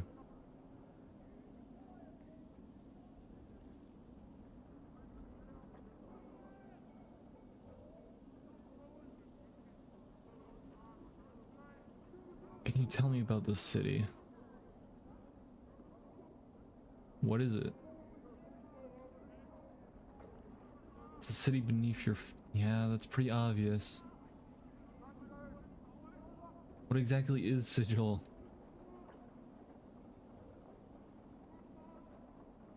Center of the plains. Hear it told. Why is it wash? According to the gray beards and scholars, some around their brain boxes, they say the plains go on forever. Who's the say where's the center of it? Tell me what's of interest around here. And then your interest. Looking for work.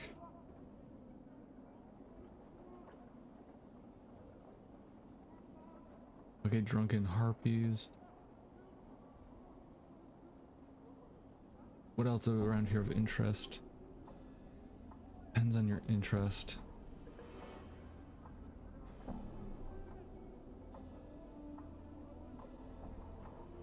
Other questions?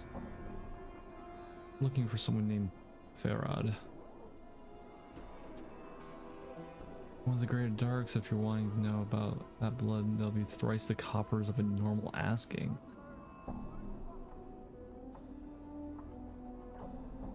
Fair enough, here's 9. She gives your coins a once over and shrugs and pockets them. What you want to know about the... Anything you could tell me about him. There's Bloods, where can I find him? Here we go. Got a location. Wait, I mean, I was already gonna head for Rad Picker Square. It was obvious. Rad Picker Square, where is it? Big old heap of rags and trash 3 blocks due west. Alright, so west. And you go westward.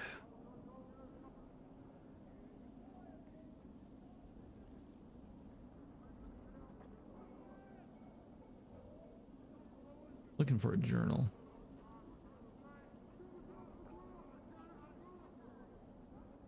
Alright.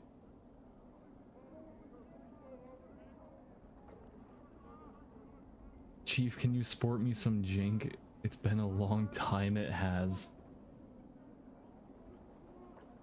Oh my god, he has no fucking body! He can't do shit! He can't do jack shit! You don't have any fucking appendages. Can you even feel it? I guess you want to look. I guess you can look. That's all you can do. You're a skeleton cuck.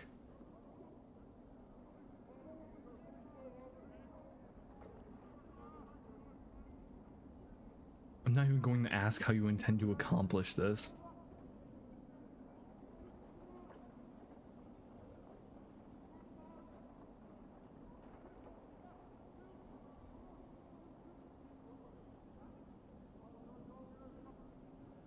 Wait, he's a talking encyclopedia. What the fuck?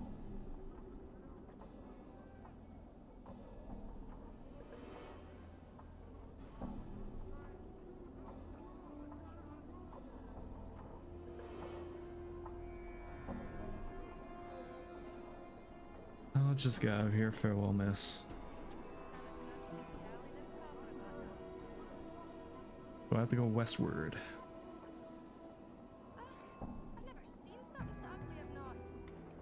Oh, you're talking about me? Calling me ugly?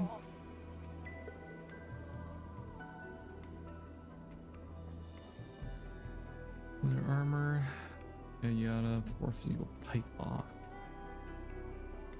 She ignores me.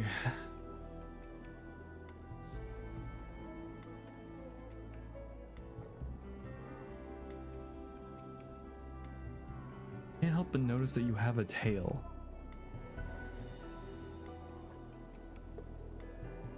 Do I now? The girl looks at her tail, so I do. And here I was thinking that was a trick of me eye. My iron to your short prayer sheet bears it here. Why don't you piss off? Ah, damn it.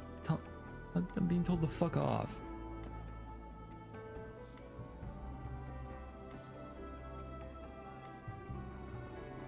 Yeah, but why do you have a tail?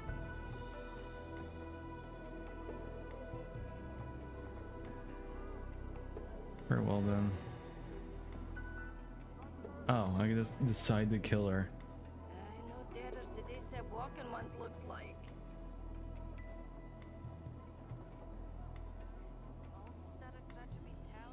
What is here? What is this building?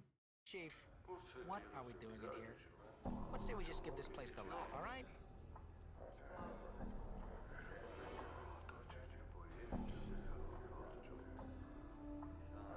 Alright, I see what it is. It's a bar. Done.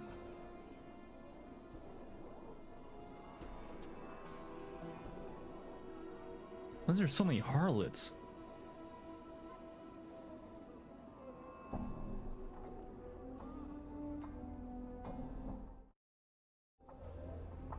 All right.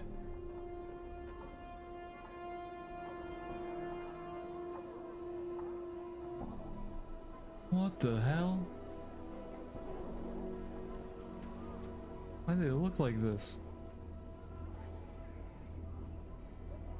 Another harlot. Have you got the kid?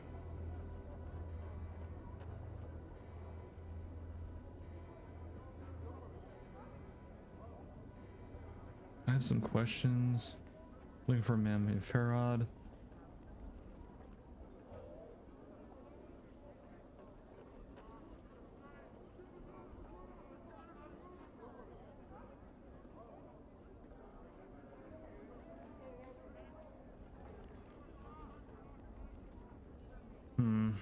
How does intimidation work in this game?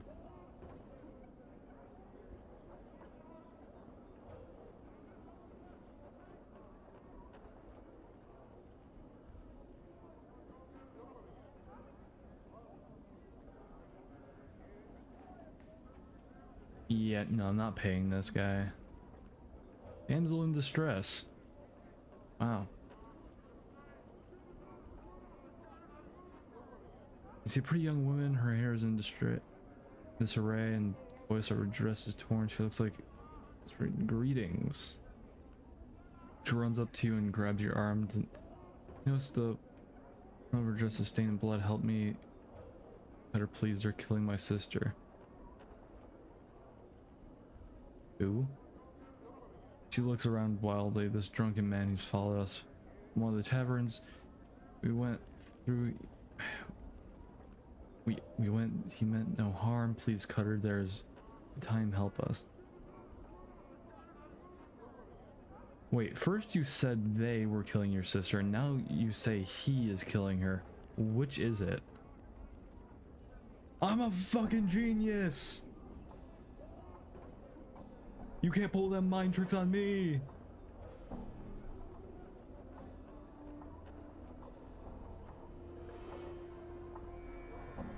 She stares at you, unaware of what to say. I'm distraught. I've made a mistake. She glances at the blood stains there. Please help me. Examine the blood on her dress. You glance down at her dress and look at the blood, although it does appear to be real. It has completely dried. It must be hours old. That blood is hours old. What are you up to? You see her eyes flick to the blood stains and then back to you. You think you can hear a hint of nervousness in her voice. You are mistaken, Cutler. Please help me. My sister lies dying while we tarry.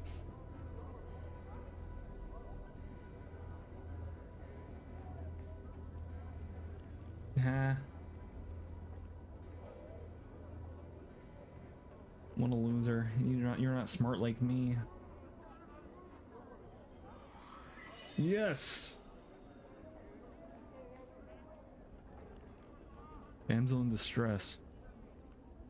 She looks into your eyes and then glances at the scars that you cover your body. She swallows nervously, and then you see her pale before your withering eyes. I'm supposed to lure people into an alley nearby. They're waiting there to take your jink. He looks at you apprehensively. Let me give you some advice.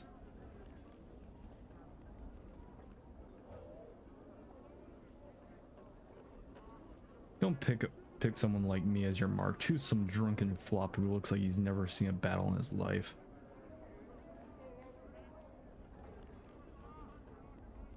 Make sure he looks like he has more than a couple of coins to his name. Now get out of here. Am I helping them? Do I want to help them?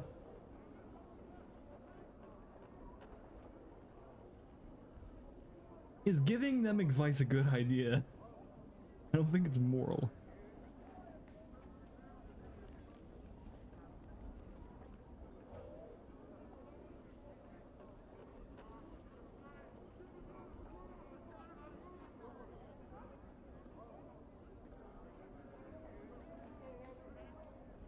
Have you got the kit?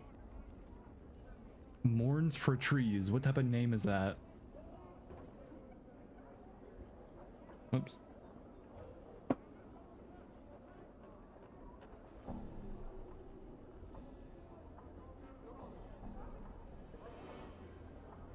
You see a tired-looking, sorrowful old man who is gazing at the ash-dead tree in front of him. He is mumbling to himself and tapping his chin as if trying to figure something out. Occasionally shakes his head sadly. Greetings!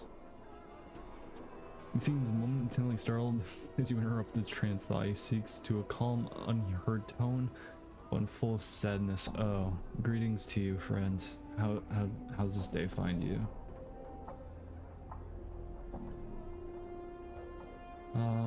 It finds me well. Smiles, but sorrow still lies in his eyes. That's good, friend. Hope your good fortune continues. He seems about to turn back to the tree. And how did this day find you? He shrugs slightly and offers a bit of a smile. Fortune finds me well, though I'm saddened just the same. Why is that? He pats a tree beside them. It's the trees here in the hive. They're dying, friend, and no one cares. Seeing the look on your face, he holds his hands up as the silence you for it may not matter to some, but it's important to me. I feel this same to tenders. So why the fuck are all the trees dying?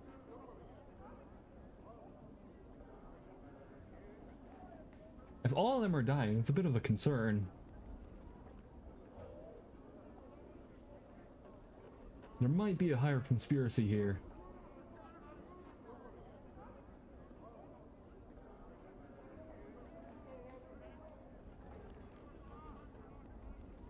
It's a sad thing. Yep. Seems surprised and blurts out, really on a path you would seem like some suspicion. Greek was speaking. In any case, it's good. I suppose you have some questions for me now. No, not just yet. What were you going to ask? For the time, the man seems genuinely happy, beaming. He explains as if felt for anything to survive here. Just look around and you'll see what I mean, friend. I'm not sure if it's possible for the trees to thrive here, even if they somehow were to get enough light and clean water.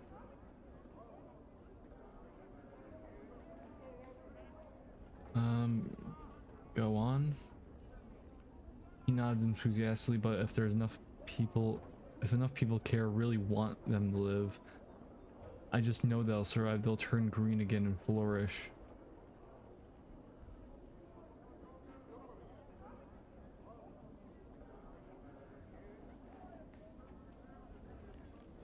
You could be right.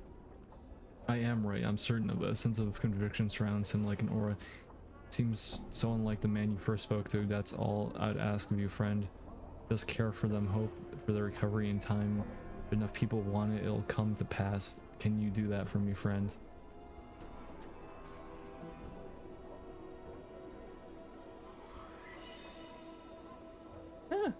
I'm being a good influence on the world around me.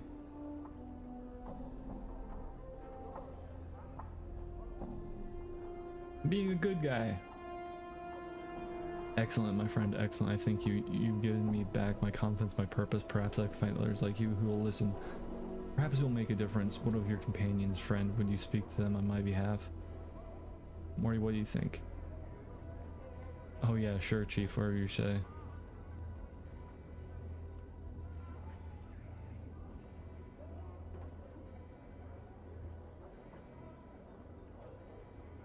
Why are all the trees dying?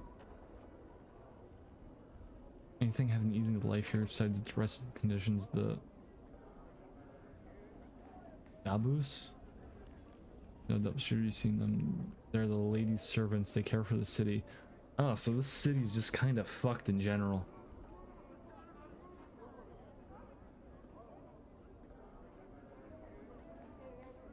Some profits more than others, of course. He looks sadly at the tree beside him. The lady? Lady of pain, friend, the mistress of sigil. It does no good to speak of the lady. I know only that she alone controls the city.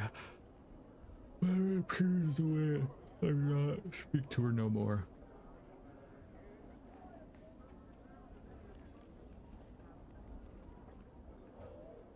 Why don't they come here more often? The hive's a dangerous place, but that's not it. The Dabaos have a lady watching over them, and no one's foolish enough to tangle with her. And I suppose it's really all on account of Fel. Who's Fel? Fel, he's a well friend. I just say he's the only Dabaos that doesn't serve the lady. I know the whole dark of it.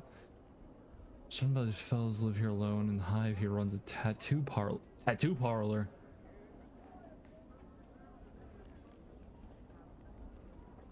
He might be the guy who put the fucking novel on my back.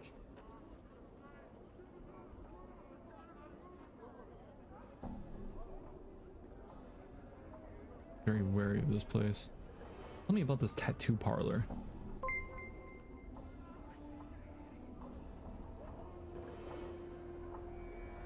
Fell's Parlor is only a few buildings east of here.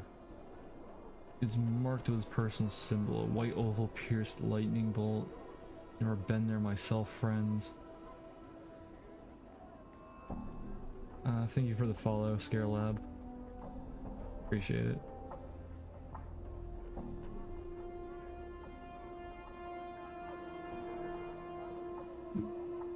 I'm currently playing Planescape Torment.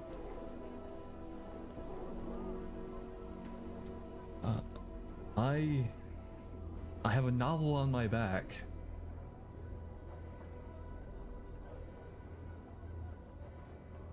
And I have no idea who I am or what. I know I'm living multiple different lives. Or I'm dying and coming back to life. I'm talking to a guy who's mourning a tree.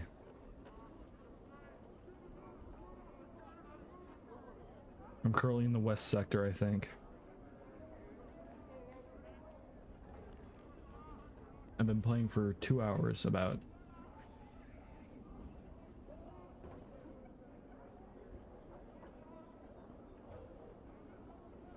I'm currently talking about this guy about a tattoo parlor, which I think if I go to the tattoo parlor, he might have been the guy who tattooed my back.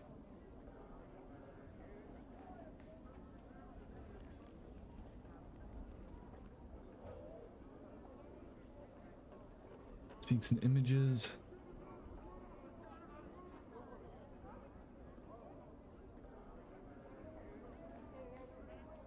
I played Fallout. I enjoyed Fallout, and this is same guy, basically.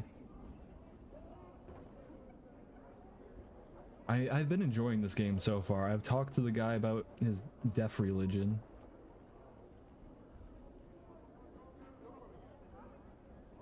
It was interesting. I don't know anything about this world.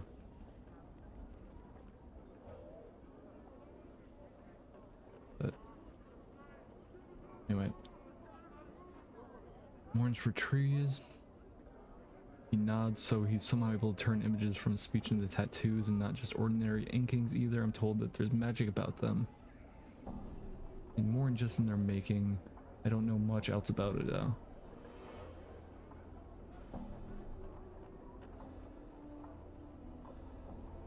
Like, so my one question is, am I in like a middle place in like existence, or is this an actual like realm?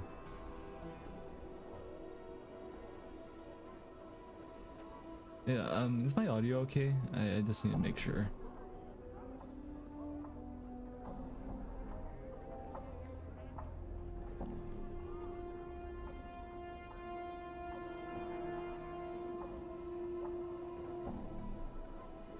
Alright, I'll turn up myself.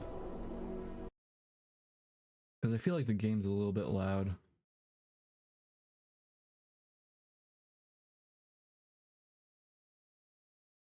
Up a little bit. There we go.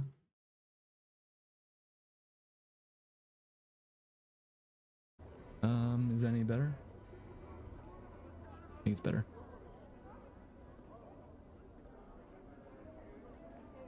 I have talked to a ghost. I have escaped the dustman.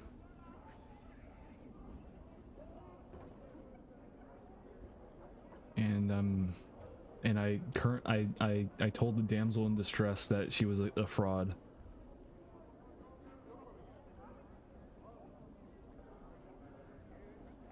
Because I'm playing an intelligent, charismatic, slightly dexterous human or person.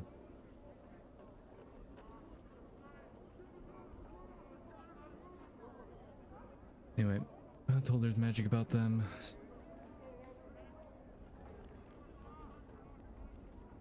So what about the places there to be wary of? Wait, so will a spellcast build be intelligence? I'm going for a charismatic, maybe spellcasting?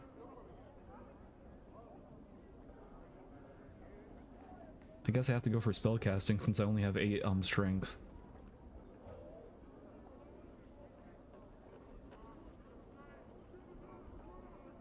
I mean, I do have a little bit of a strong dexterity for battle.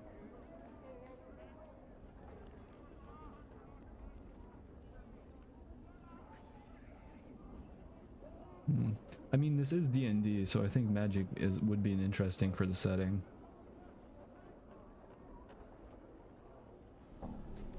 Tell me about this tattoo parlor. What is going on with this?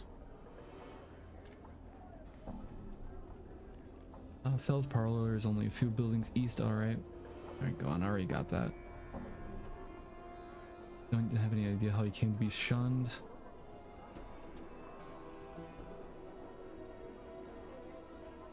Like, all I know is that this place seems to be very tormented. Get it?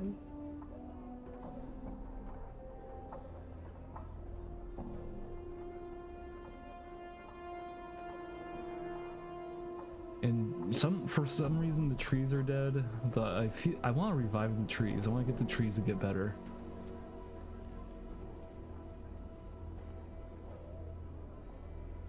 I need to heal them. Okay, some power.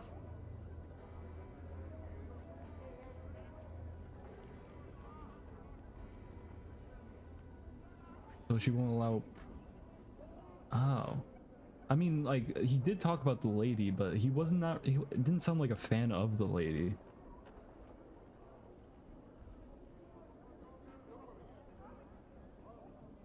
Sounds like she's the, like, cause of the problems.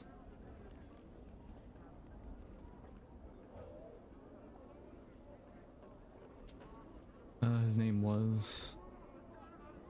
The lady destroyed him. I wouldn't forget that. If you were ever concerned messing about with her or of her servants. Oh shit.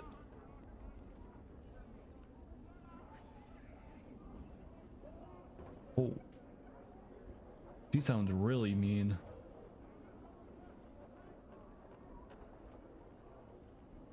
Anyway, I'm going. What's this building doing? There seems to be a lot of harlots though.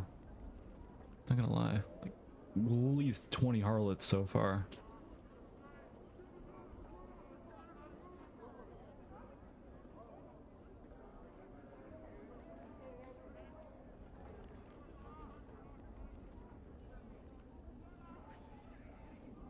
She's kind of all-knowing, all-seeing. Oh. Oh shit. Always run? Hell yeah. Where's that?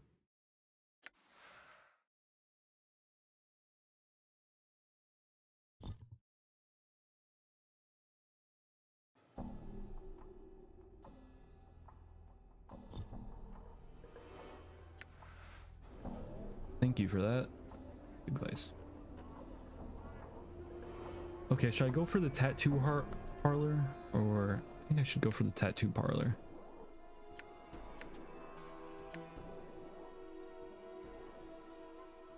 So that's on the east, but I'm currently in the west. I'm looking for the collector.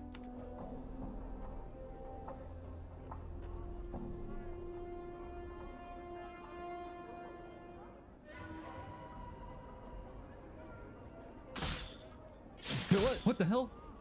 Oh. Why did they just attack me? You see that?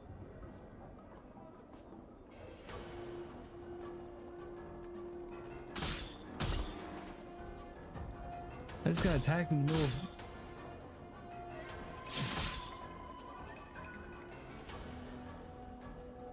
Damn thugs. Give me your loot. Your loot's mine now. It's forfeit.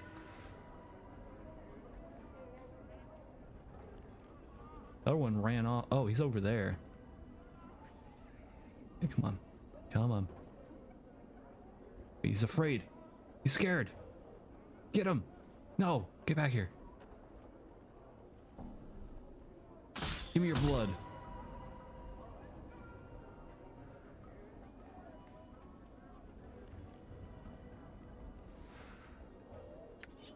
I could sell that. Hell yeah.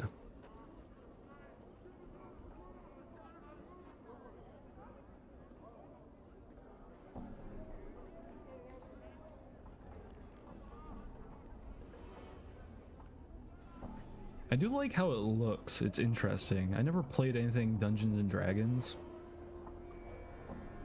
But it seems like this is kind of like industrial type look, like mixed with magic.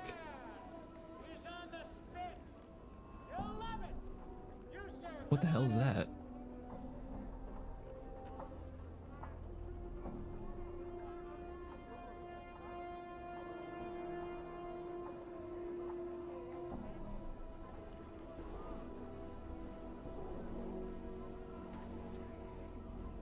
It's just a dragon walking around.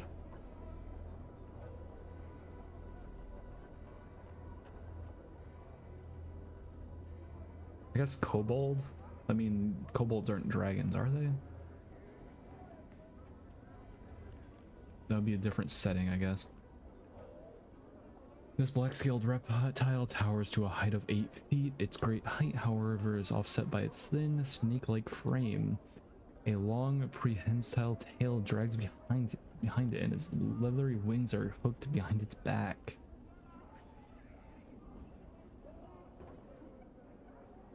A strong vinegary smell emanates from this creature. Well, there's a certain amount of heat. Can he breathe fire?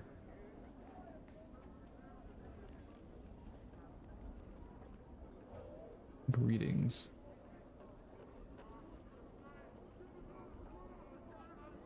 I'm very charismatic. I can talk to the dragon.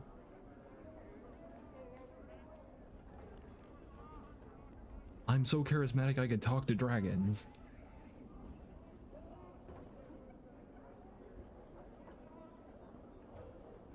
Oh no, he's gonna tell me you want. I wanted to ask you some questions. No, you don't. Ooh, that's... I don't want to get my legs melted off.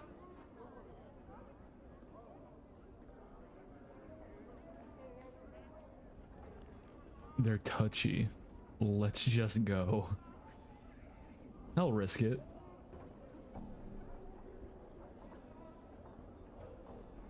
This black-scaled fiend towers to a height of 8 feet. Its great height, however, is offset by its thin snake-like frame. Alright, greetings.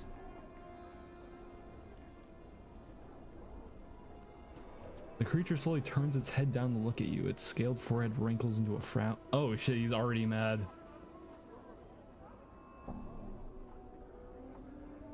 Oh no. Like, okay, I'm hearing a lot of Fallout's music, like tone-wise as well.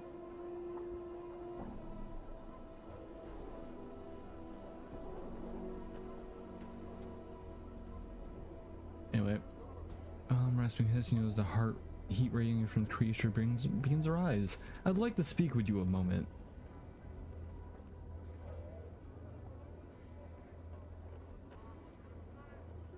Should I hiss back at the dragon?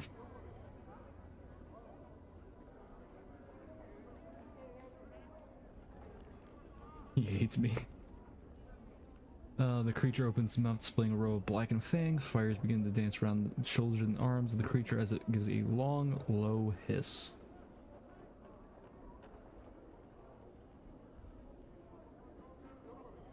Like, I hear I hear a little bit of Fallout music come into this. Like, only ever so slightly.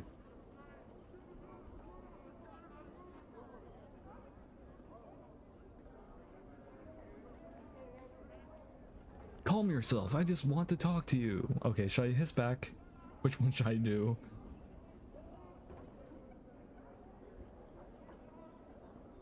Oh, I can't save. I have to show dominance.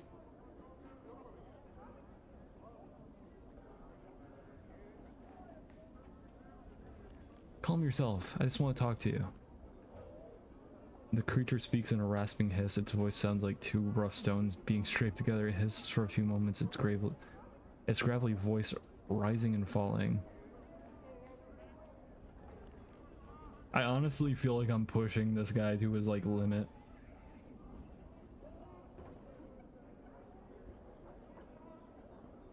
maybe I should leave the dragon alone. That probably doesn't have a vocal box. Yeah, I'm just gonna like an hour, maybe not an hour, but like 40 minutes. Greetings.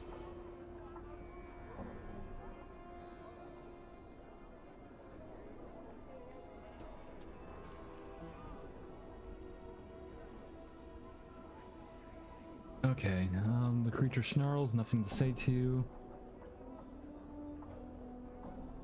I do. The fiend's eyes narrows and slits. If say your warm blood will cover the stone. Oh my god, he's already violent.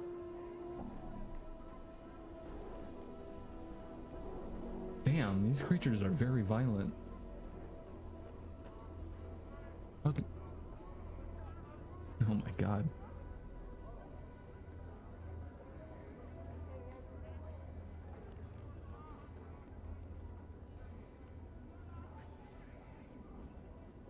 Looks like death's come for the bill. You were right. You know, I was just sitting here wondering whether you were gonna get up. Hey, what? You have to go spoil my fun.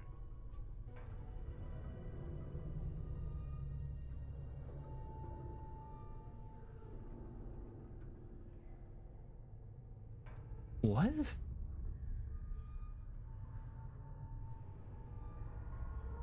Wait, okay, so is it just a mechanic that like I wake up here?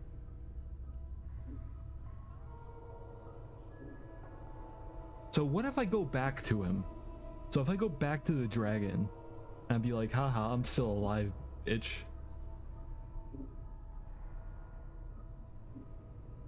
Will he get angry at me or call me a god?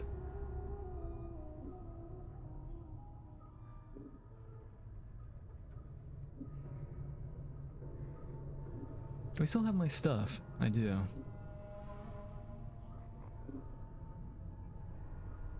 I'm gone. And I'm going to go try that real quick before I load a save.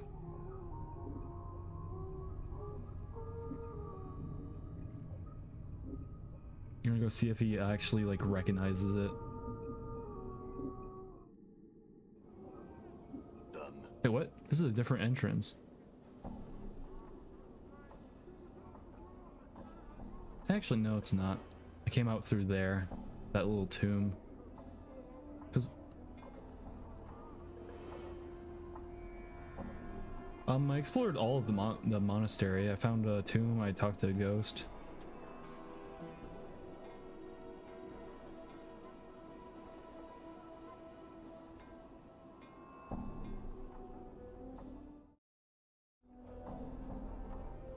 You know, the portal opened up, even though I already unlocked the front gate by persuasion.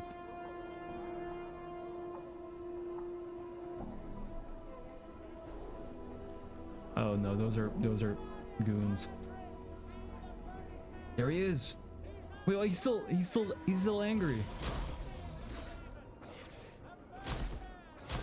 My jaw is hanging on by a thread, but you give me a hand here. Don't let it end like this.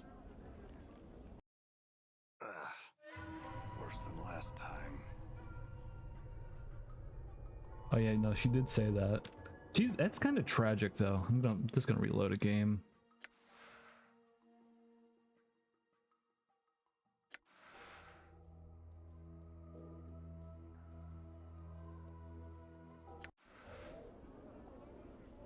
Okay, thank you for telling me that dragons are very hostile.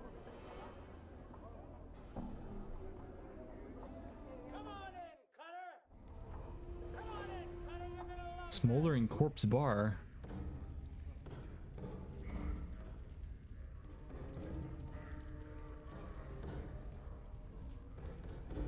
What? It's kind of nuts. Alright, this crackling, billowing creature twists slowly above the iron grill upon the floor of the bar. It may have once been human, but now its skin is charred beyond recognition. Flames of fire form a reef around the creature's body, and flames lick at the new remaining pockets of flesh. causing them to bubble and run like wax down the creature's skeletal frame.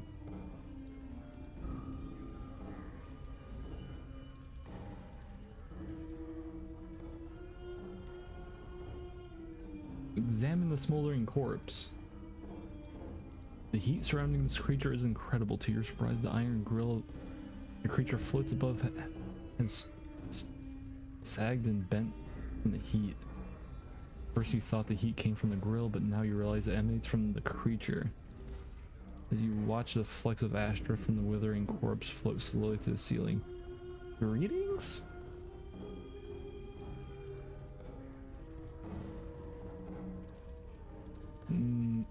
Infinite money. Yeah. I don't like breaking games like that much, like unless I play them through first time.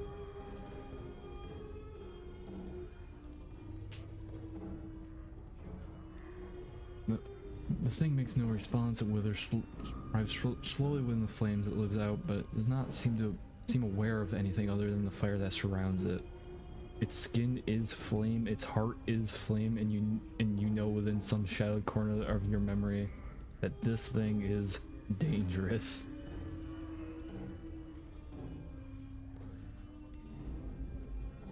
Leave the thing alone. Of course, leave the rivalry, the freaking fire being alone.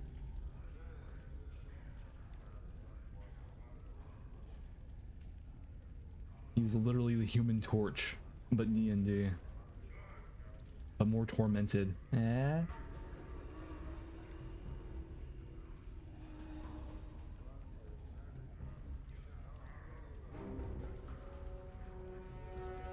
It's a funny name. I'm gonna talk to you.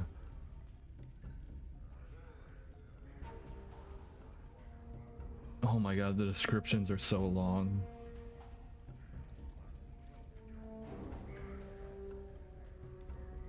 Thank you. I feel like the game is a little bit too loud though, that's the thing. For me personally. Okay, Ebb, what are you like? You see a slightly stooped old man with full gray beard and a lion's mane of gray hair. He wears a couple of shoulder guards as armor and he keeps a helmet nearby. He smokes a pipe and carries a pouch of tobacco around his waist. He looks pretty strong, but he's a little plump and also appears to have some sort of breathing trouble. Well now, aren't you a slight lad? Never have I seen so many scars blinking a fella. Like a scar cloak you're wearing. Where have you been hanging out? In a grain thresher? He laughs. Oh, I'm just jesting with ye, lad. No offense meant, and I hope no offense taken. I'm Ebb.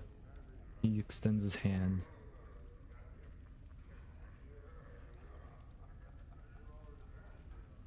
Oh, he's a nice guy.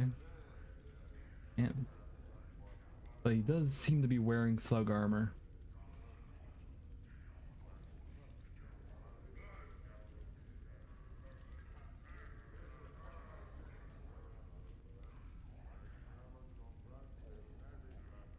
Greetings, Ebb. He seems like a person that you can get as a follower.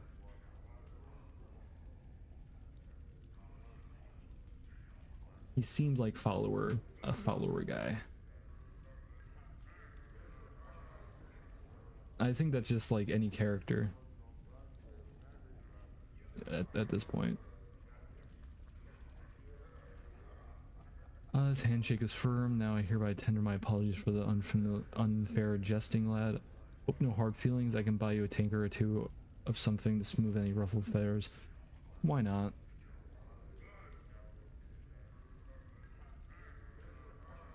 Free beer. That's the spirit, lad. Bide a moment. He raises his 2 feet and heads to the bar. After a moment, he returns to his seat with a pair of tankards. Here you go, lad. Drink up. Takes a massive swallow from his own tankard, puffs his own pipe, and says, "What can old Ebb do for you on this fine sigil day?"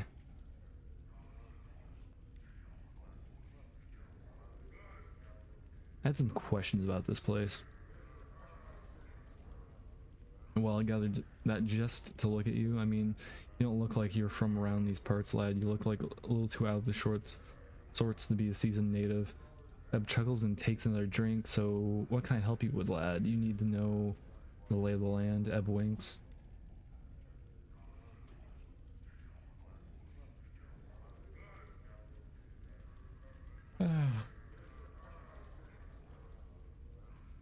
Yes, tell me how this city and its environs work. Eb laughs loudly. You don't think small, do you? If you want to know what's outside the city, go talk to Kendrin Ilborn over there. He's the traveler of this place as the rest of it. Well, I can tell you of the lady, the boss, the keys and portals, the way we keep track of time, the way the city's laid out, what you want him to know. Sigil?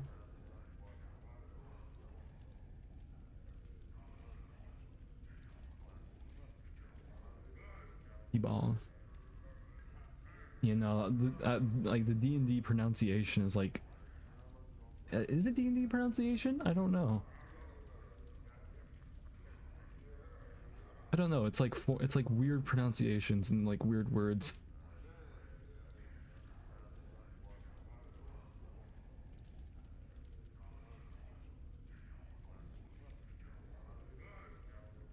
Sigil. So I should just be saying Sigil?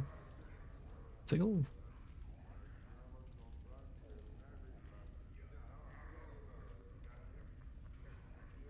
Tell me of Sigil's time.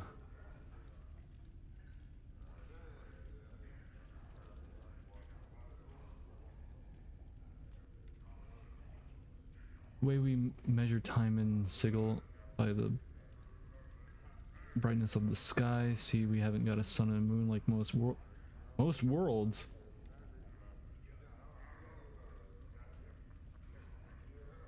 Is this universe like space? I mean, I guess, is this after the aliens? The mind eaters or something?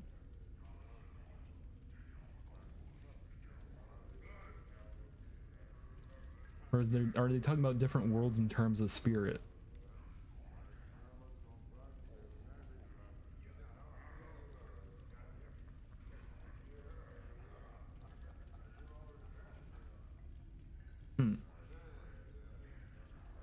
Because I know mind flayers from Baldur's Gate are technically otherworlders.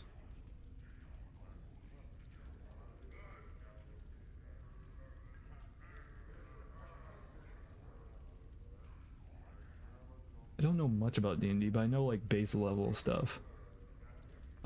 We just got this everlasting haze that brightens and darkens at regular cycles. Ugh, that sounds absolutely horrible.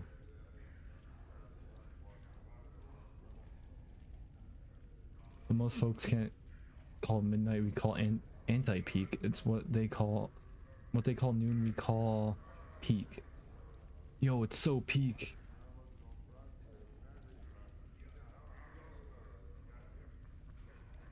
See, based on the peak of anti-peak and brightness, so when someone says something's about 5 hours past peak, that's what they mean.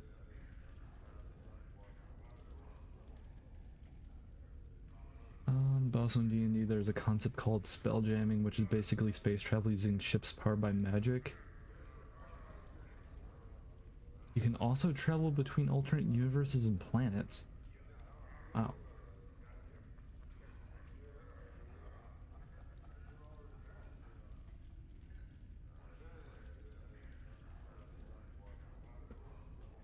That's kind of nuts. It's like magical sci-fi.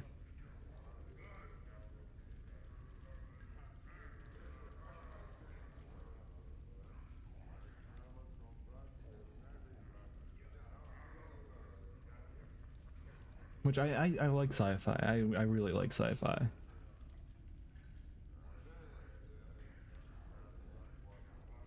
Fallout is like one of my top games of all time. I have some other questions about Sigil. Tell me of the lady.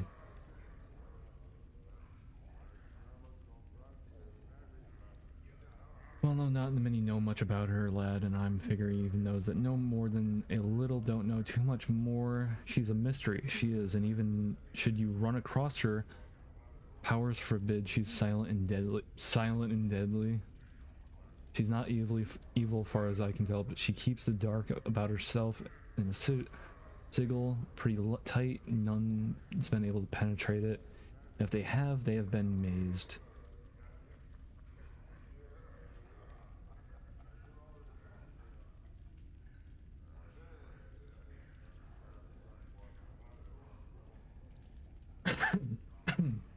Excuse me.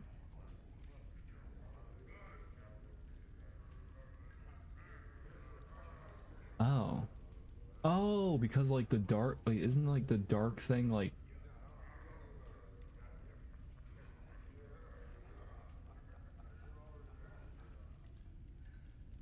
huh. Who's been able to penetrate it if they have been mazed? Mazed, what do you mean?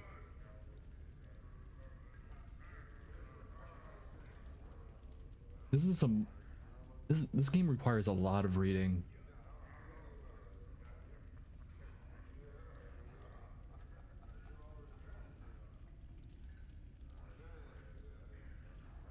Sometimes blood will be packed off to a place where they can't do no harm. The lady sees, she'll take a bit of sigil and make a little dimensional pocket out of it.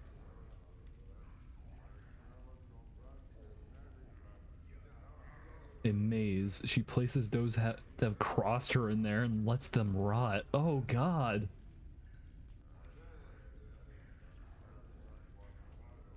I don't. Oh god, that's horrible.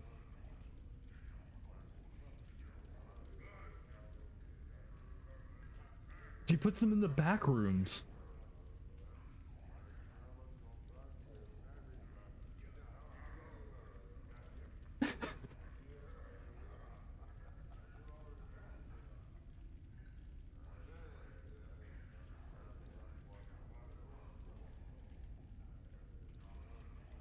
I mean, it's practically what it is. It's a pocket dimension and it's a maze in there.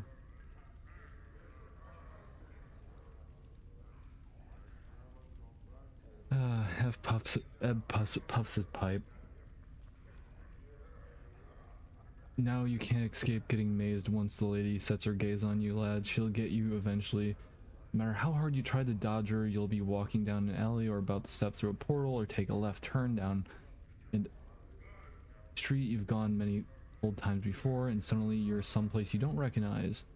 Now, mazes aren't escape proof. There's always a way out of each one. A portal the lady places there, you just have to figure out where it is and how to use it.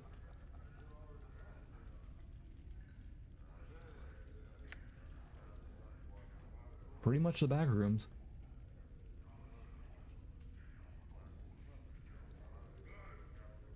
Pretty much had some other question about sigil. Okay, fine. More world building. Tell me about the city's layout.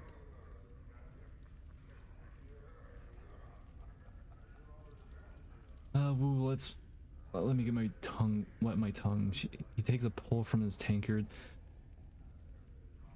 The city floats above an infinity tall spire. The spire, it lays on its side like a discarded wagon wheel, but there's no spokes that connect it to the spire. It is divided into 6 wards, each of them with its own function. Right now you're in the Hive.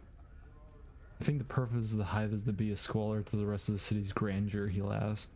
Factions, philosophical clubs, or gangs if you prefer, divide up the running of the city between them.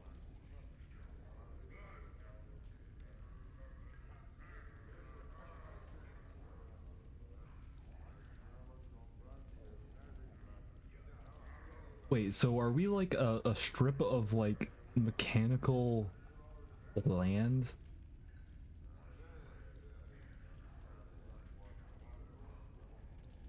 We're floating up in the air and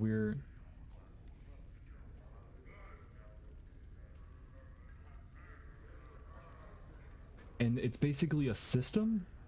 It's like some form of system that holds it together?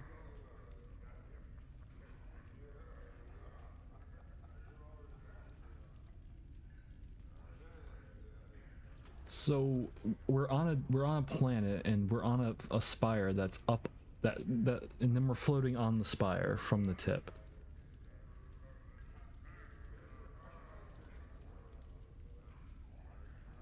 All right, understandable.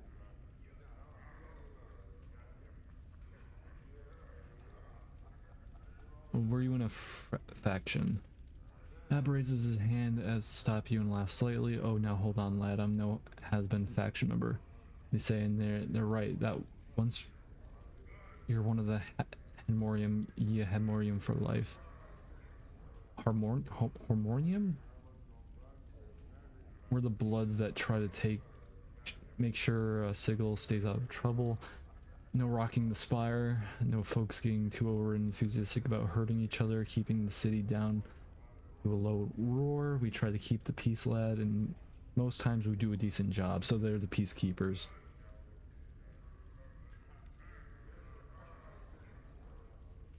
So they want to keep the status quo or something, right?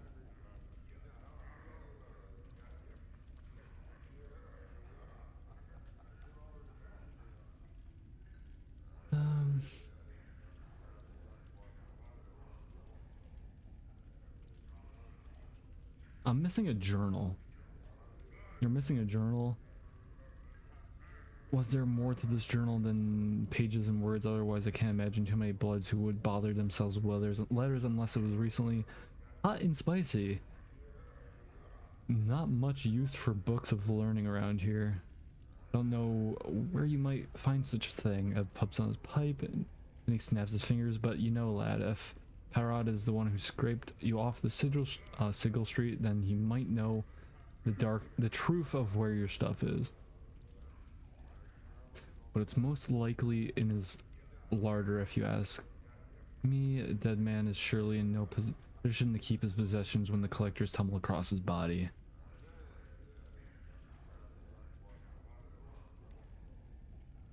But it seems like he's been doing this multiple times to me and then taking my loot.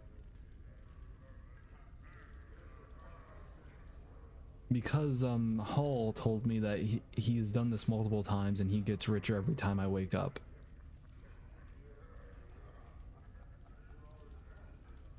That's basically the conclusion I came to. He's stealing shit from me every time I die.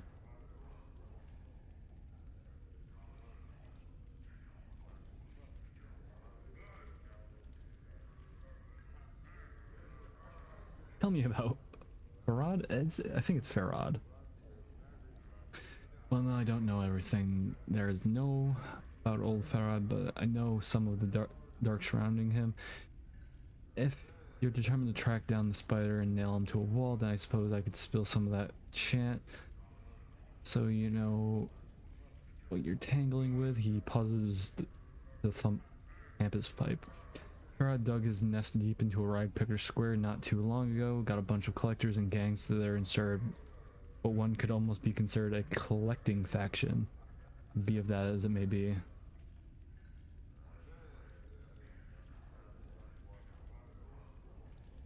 Bloods equal dudes.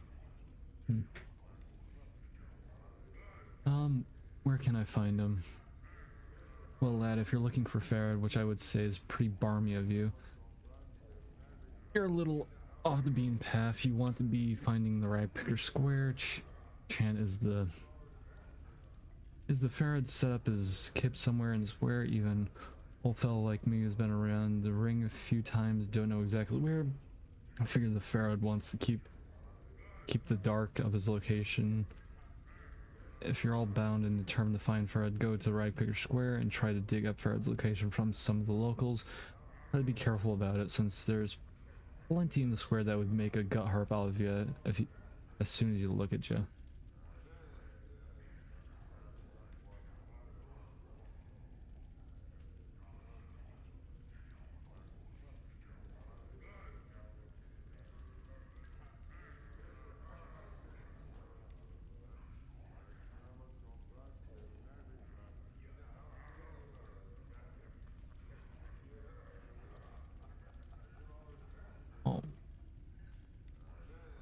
I mean, I don't know what the hell gut harp is. Oh, wait, are they gonna play me? Oh my god, will he turn me into an instrument?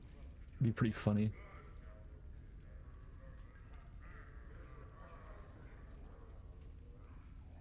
What other places can you recommend?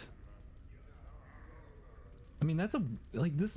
There's some like weird imagery like that this game can pull off in my head.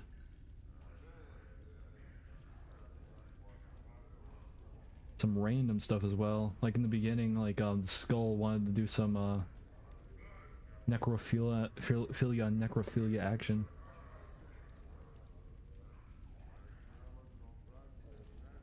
He recommended that.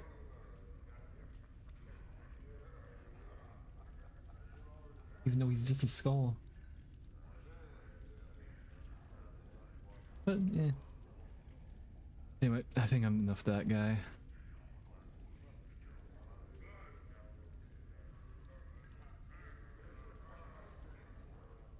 Atlas.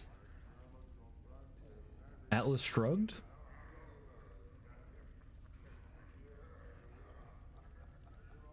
Seems like a...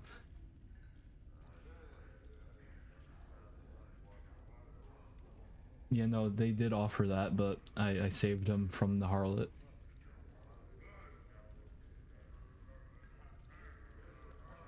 Atlas, you see a trim, muscular man dressed in clothing that is comparatively drab and mundane compared to most of the outfits you've seen in the city. He carries himself with an air of supercilious arrogance. He also looks dramatically out of place here. What do you want? He asks.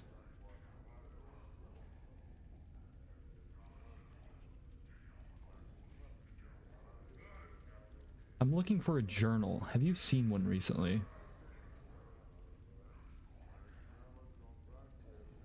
Okay, but you wanna know what game this reminds me of? Disco Elysium. Disco Elysium's great.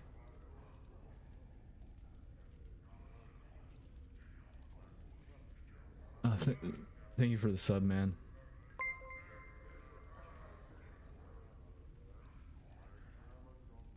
Yeah, I'm relatively new.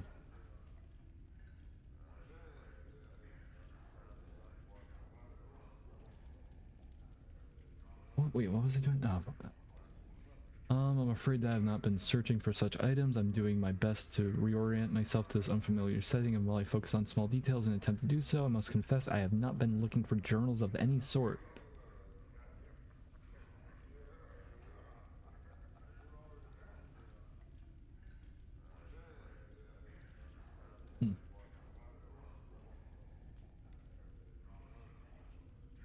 Alright, then answer some other questions for me. I seem like, whenever I do that, I feel like I'm like entitled to like answers.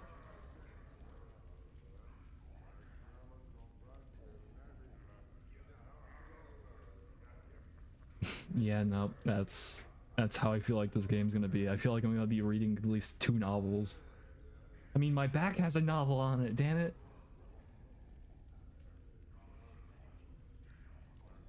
They tattooed one on me.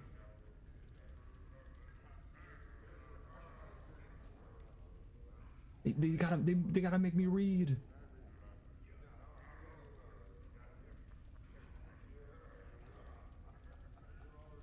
Okay, I don't think this guy's gonna has any good information.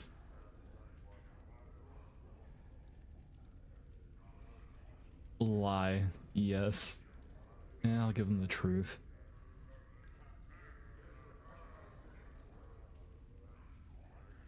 Can it truly be that none in this town have heard of me or my exploits? Alas, I shall have to prove myself all over again, and here I thought my fame had spread across the world.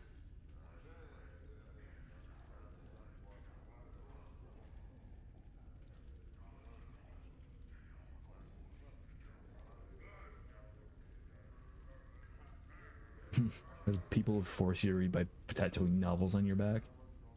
Yeah, pretty much my situation. What world are you from? I've come from the city of Elburn on the river of Thyme. Surely you've heard of its glorious wonders. No matter, this place is benighted and ignorant when it comes to the splendors of true cities. I am told that my land is what's called a prime by the citizens of this city. Though a prime of what I do not know. Okay, this guy just seems really stuck up, so I gave him that voice.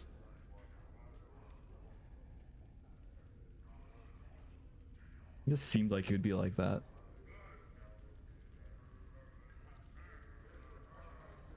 Seems like he's up his own ass.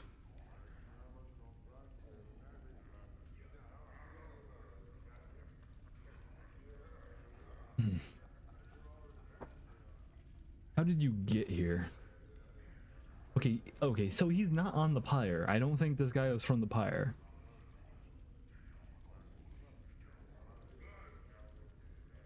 He came elsewhere. Unless he's from a different spot on the pyre.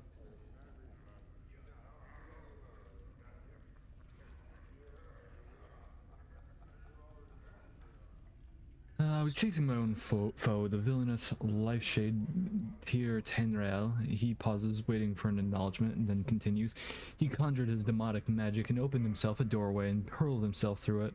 Before he can flee me entirely, I threw myself after him and found myself here.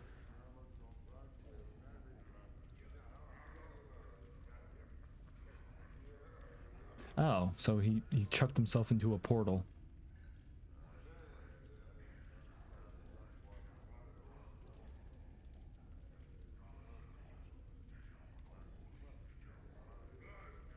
Okay, understandable.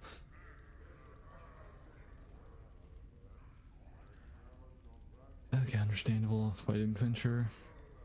Okay, I really don't think this guy has anything useful. There are so many characters.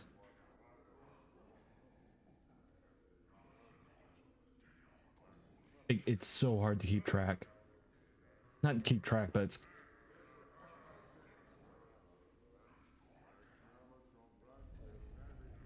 just a lot.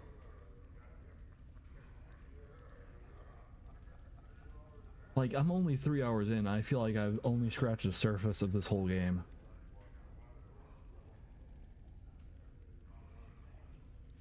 Because I've been reading novels everywhere.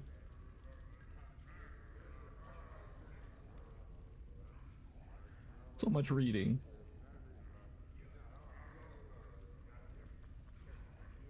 The gamer's worst enemy is reading.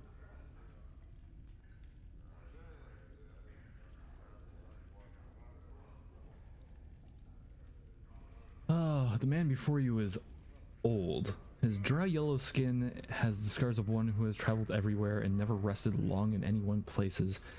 His pinched face is inhumanly angular and his ears sweep out from his skull, tampering the points. He wears a loose-fitting orange tunic and strange shimmering blade is strapped across his back. The blade looks to be a two-pronged glaive made of some metal whose surface swirls like a film of oil on a pond.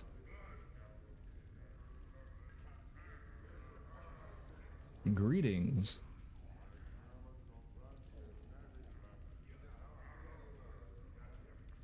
The man turns to you, his eyes like a polished coal. He stares through you, and for a moment you wonder if he might be blind. The weapon suddenly turns a dead, flat black, mirroring the man's eyes.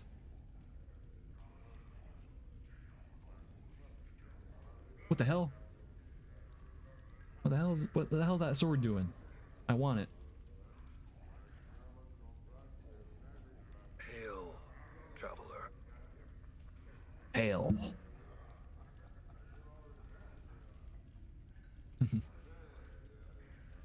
Okay, sounds cool. Well, he says nothing for a moment, merely searches your face with his eyes. Hail, traveler. His voice is quiet and somber, like a wind whispering through the branches of a great tree. Hail. Your eyes have the weight of one who has traveled far to be in this place. You could say that.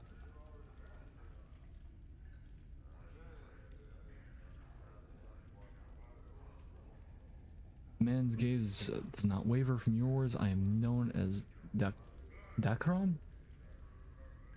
The emphasis he places on the word known strikes you as odd yet familiar. At the same time, You are not known to me.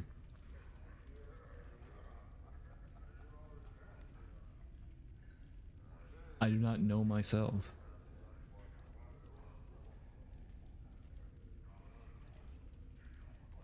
That is for the best in knowing yourself. There would be little in the plains left worth knowing. He falls silent for a moment, still studying you. With his coal black eyes, I would know why have you come to this city.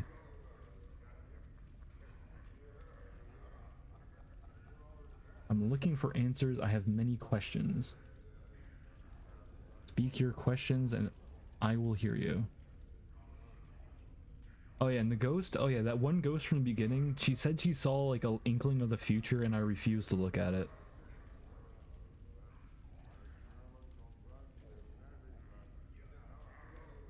Anyway, I gotta go check something real quick.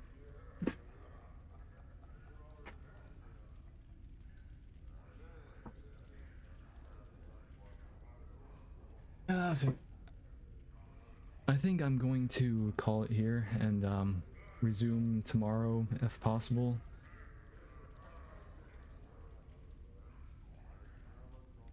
I try to stream whenever I possibly can.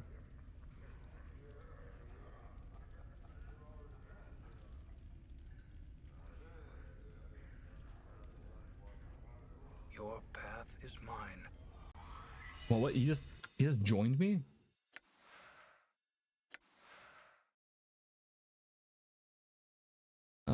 He, him. I use he, him pronouns. Male.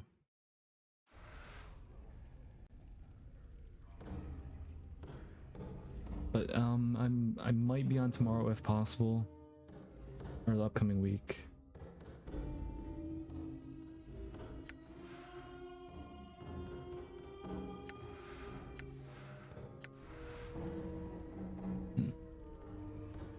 Alright. It's a quick game. Anyway. Thank you for following and subscribing, Scare Lab. Appreciate it. Look forward to playing more of this game later.